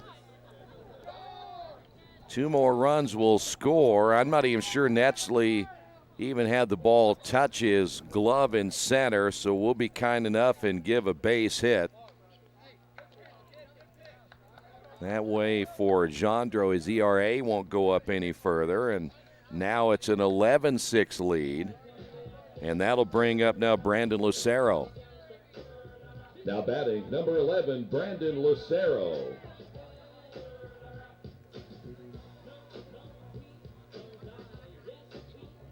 So Shondell stands at third. We will give him a triple, and now Jandro with a pitch in there for a strike.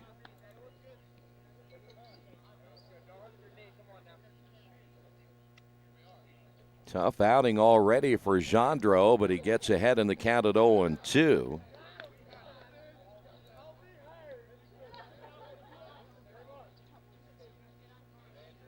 Let's see if they squeezed a run across earlier, but they're not going to this time as Lucero takes the pitch low and inside, 1-2. Well, despite the white team with 5 errors today, they have out-hit the Maroon now by 10, and now leaded by 5. That one bouncing in front of the plate. Count is even at 2 balls, 2 strikes.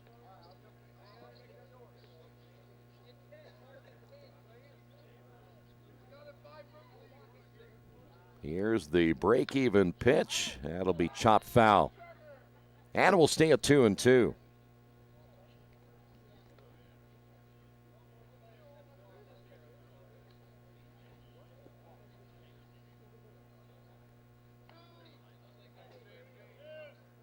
Jandro needs a strike right here, get out of the inning. The break-even pitch, and that got Lucero looking. Lucero thought it was a little bit high. The umpire said it was not. We'll head to the top of the ninth. The Maroon will need 5 runs to tie and 6 to win, as the White leads at 11-6. Finding a used car dealership you can trust is not an easy thing to do, but for me, the choice was almost too easy. How about Tony's Car Sales in Richmond? Hi, this is Troy Darengowski. You know, I purchased my last 2 cars from Tony's, and I couldn't have been happier with their service. They didn't pressure me, and they worked me through the entire process. Hey, if you're in the market for a great used vehicle, get to Tony's Car Sales in Richmond, 250 National Road West. For more information, give them a call at 962-5665 or go to their website, tonyscarsales.com. New Vision Sports is a program that will focus on the training and improvement of the serious-minded athlete. It includes all ages and skill levels. They'll create a customized workout plan to provide an ongoing motivation and support program that'll help you achieve your training goals. There are 3 reasons to train with New Vision Sports: variety, specificity, and accountability. New Vision Sports. Give them a call at 977-5831 or go to their website, newvisionsports.com. That's New Vision Sports with a Z. Well, the White must be trying to give the Maroon at least a little bit of life, as Coach Dripp will take over at second base. So not only did he get a chance to look out, and they almost tried to hurt him, Lucero threw down to second. Now, I don't know if I'm the Maroon, I try to hit everything to him. Here's Jandro to lead things off.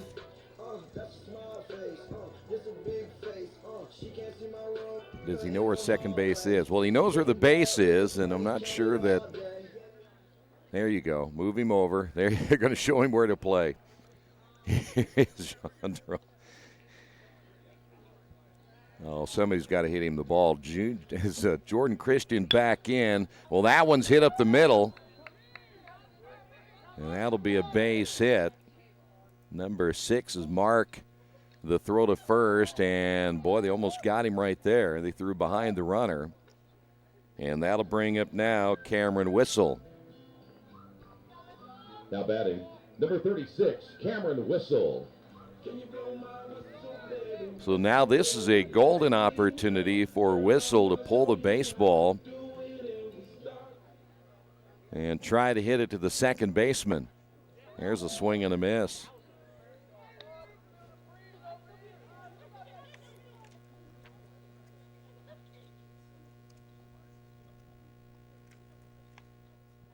No balls and 1 strike. Well, he pulled it, but the first baseman, Dopp, will backhand a step on the bag. And so 1 away. So now the Maroon down to their last 2 outs. Here's Brian Pinsura. Now batting, number 4, Brian Pinsura.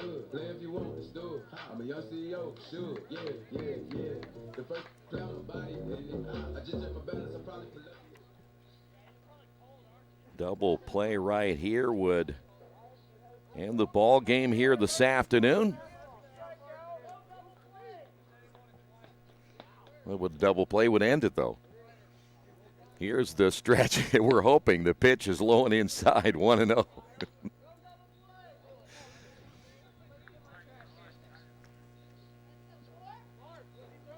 I was trying to see if there was some information here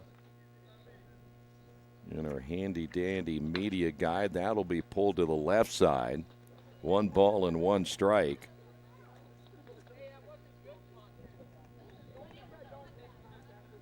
We don't have any information on our second baseman's baseball career. Very limited. We've got to see something hit to Coach Dripp at second base. Here's the pitch on the way. Line base hit, extra bases. That gets by Greavy at third. Jandro will score easily. And the ball gets away in the infield and advancing to third. So it's now 11-7, 7 hits now for the Maroon.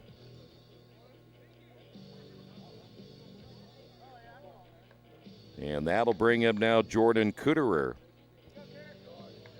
Now batting, number 31, Jordan Kuderer. 7 hits again for the White as Jordan Christian with the pitch and a swing and a miss.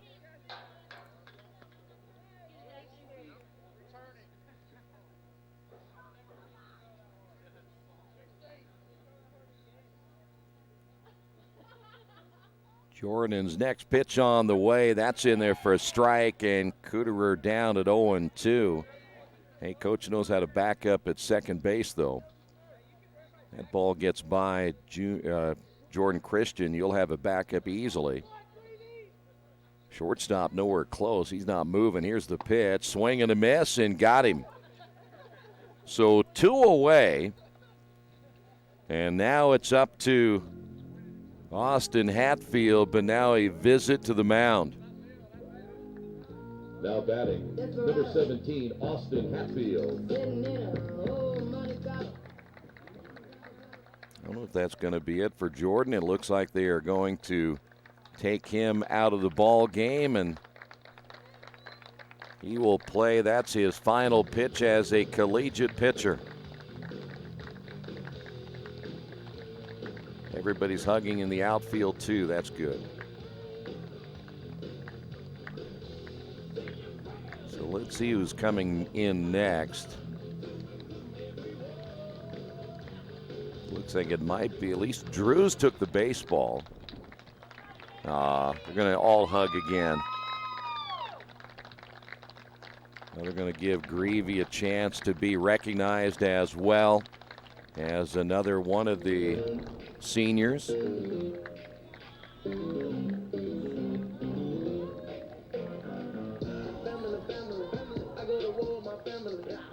So that is it for Greavy.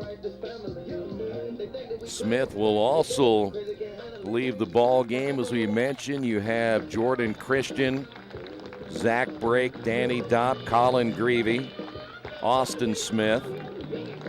Austin Hatfield will be back, but he is a graduating senior this year. He'll be back next year. Isaiah Shake, Alec Bryan, Tyler Netzley, and Kyle Gorman.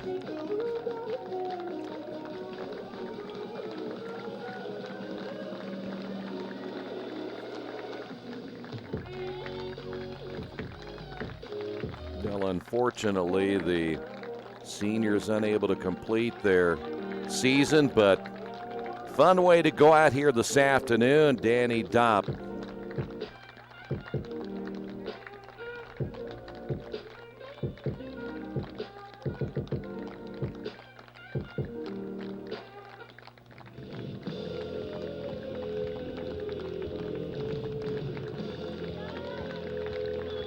So Connor Drews will take over. 11-7 4-run lead with a runner down at third, and Drews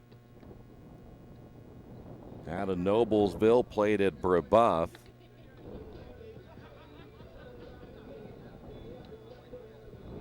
Now we'll see who will now fill in the other positions. McCabe was ready to go out as well, and the way they're acting, there's not going to be anybody out there playing defense.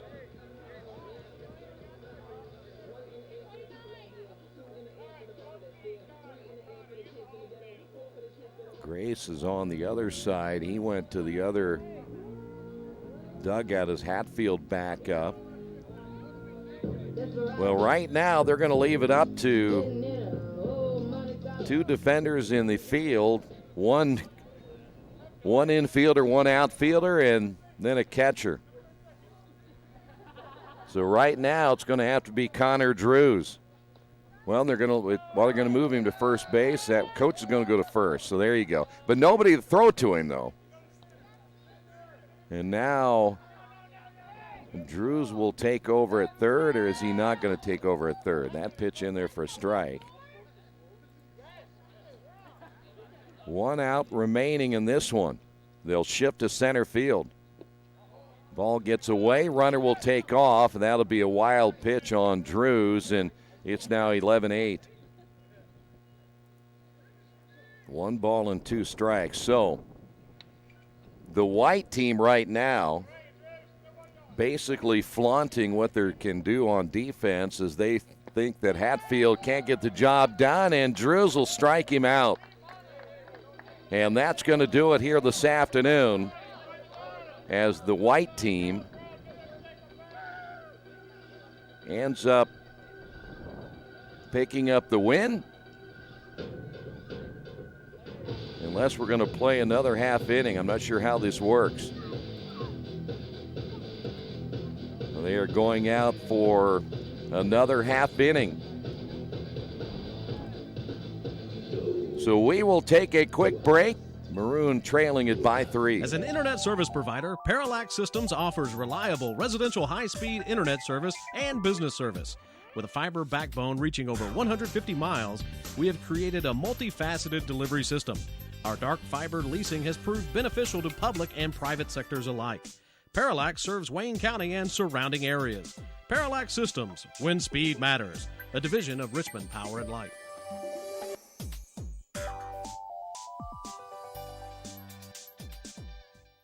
At the Reed Orthopedic Center, our physicians and support team devote themselves to helping you return to a healthy and active lifestyle. Our expertise includes shoulder, elbow, foot, ankle, hand, wrist, hip, and knee injuries, as well as pain management and rehabilitation, and school athletic training programs and sports medicine. We are committed to providing you with the best possible orthopedic treatment that we can. To request an appointment at the Reed Orthopedic Center, call 765-935-8905. Well, Austin Hatfield will now pitch for the Maroon as we will go ahead and play the bottom of the 9th inning, give everybody a chance to hit again, as it'll be Nate Hemrick to lead things off. So Hatfield's first pitch is outside for a ball.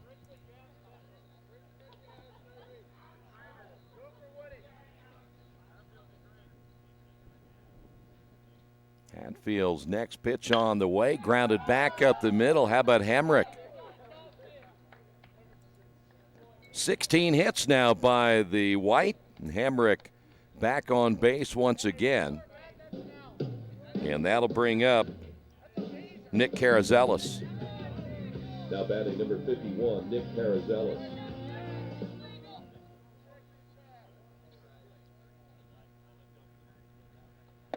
Swing and a miss. So all the pitchers have had pretty much a chance to play in the field today and or hit.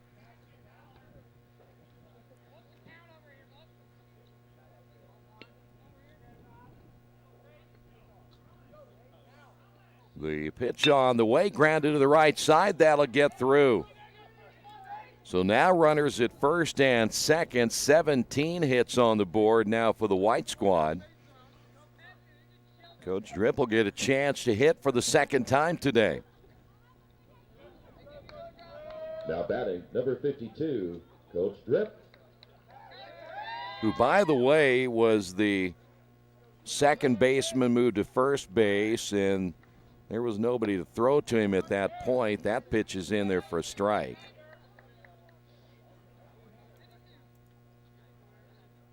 As the next pitch by Hatfield hit foul. Quickly 0-2.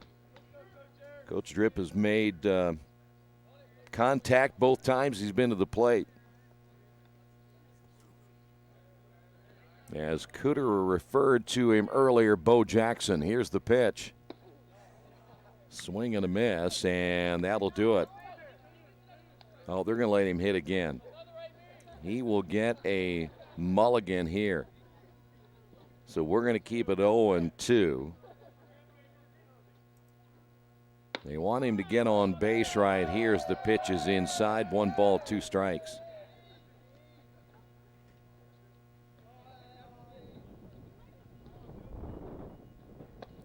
He was way out in front, reaching on that one, but he's going to get another one. The good news is if you're Hatfield, you have two strikeouts and one hitter. That pitch is high and outside.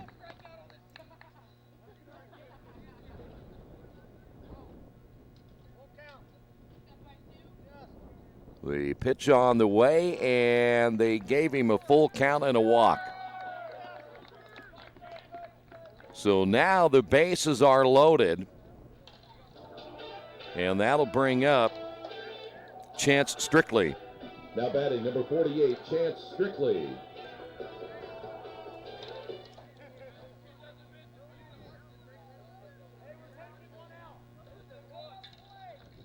The pitch on the way is hit back up the middle. Let's see if this will be a double play. There's one there, and they will not throw to first. Run will score 11-9 and 2 away.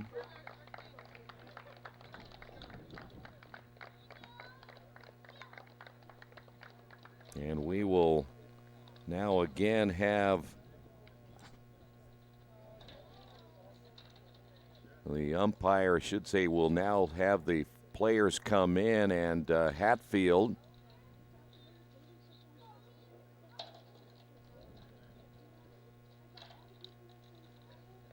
see who they give the baseball to this time, as it could be Sprocket.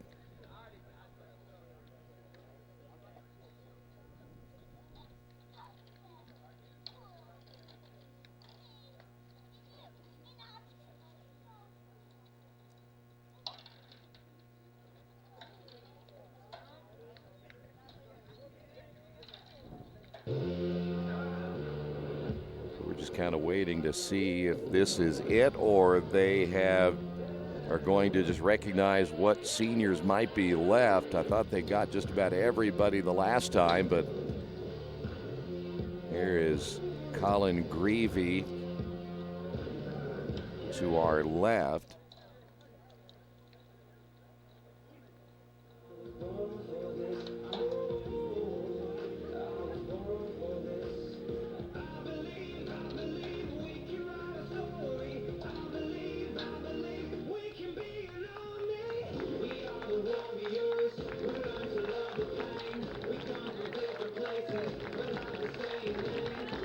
So there is Kyle Gorman, Netsley as well, as he will come out. Tyler Netsley for the Maroon team. We mentioned Gorman as well. And again, Zach Brake being recognized.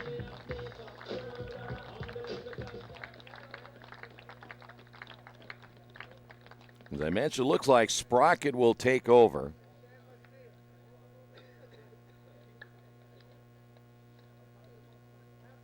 So the right-hander, Sprocket, junior out of Liberty Township, Ohio, will now get a couple of warm-up tosses and see how this will finish out here this afternoon.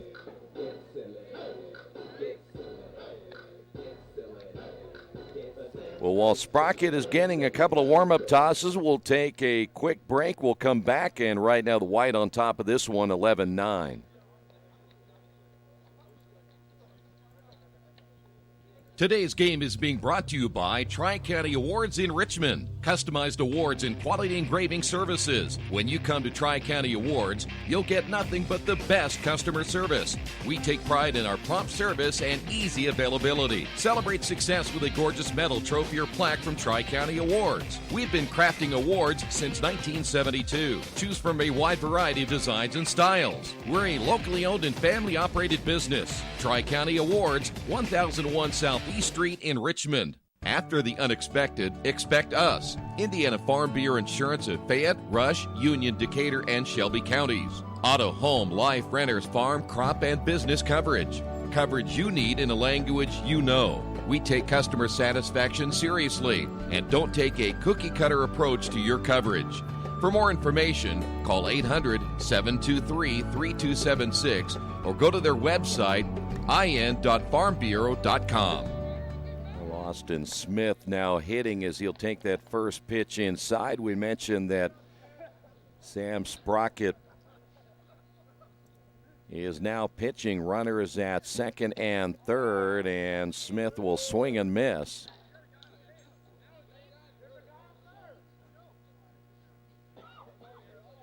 One ball and one strike. That one hit foul.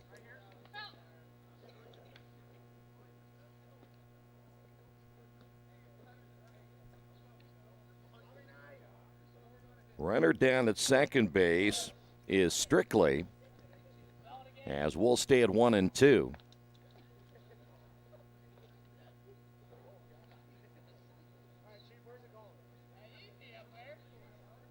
Looks like this may be the final hitter of the day, as the next pitch is hit foul again. So we'll stay at 1 ball, 2 strikes. Nobody's on deck for the Maroon team.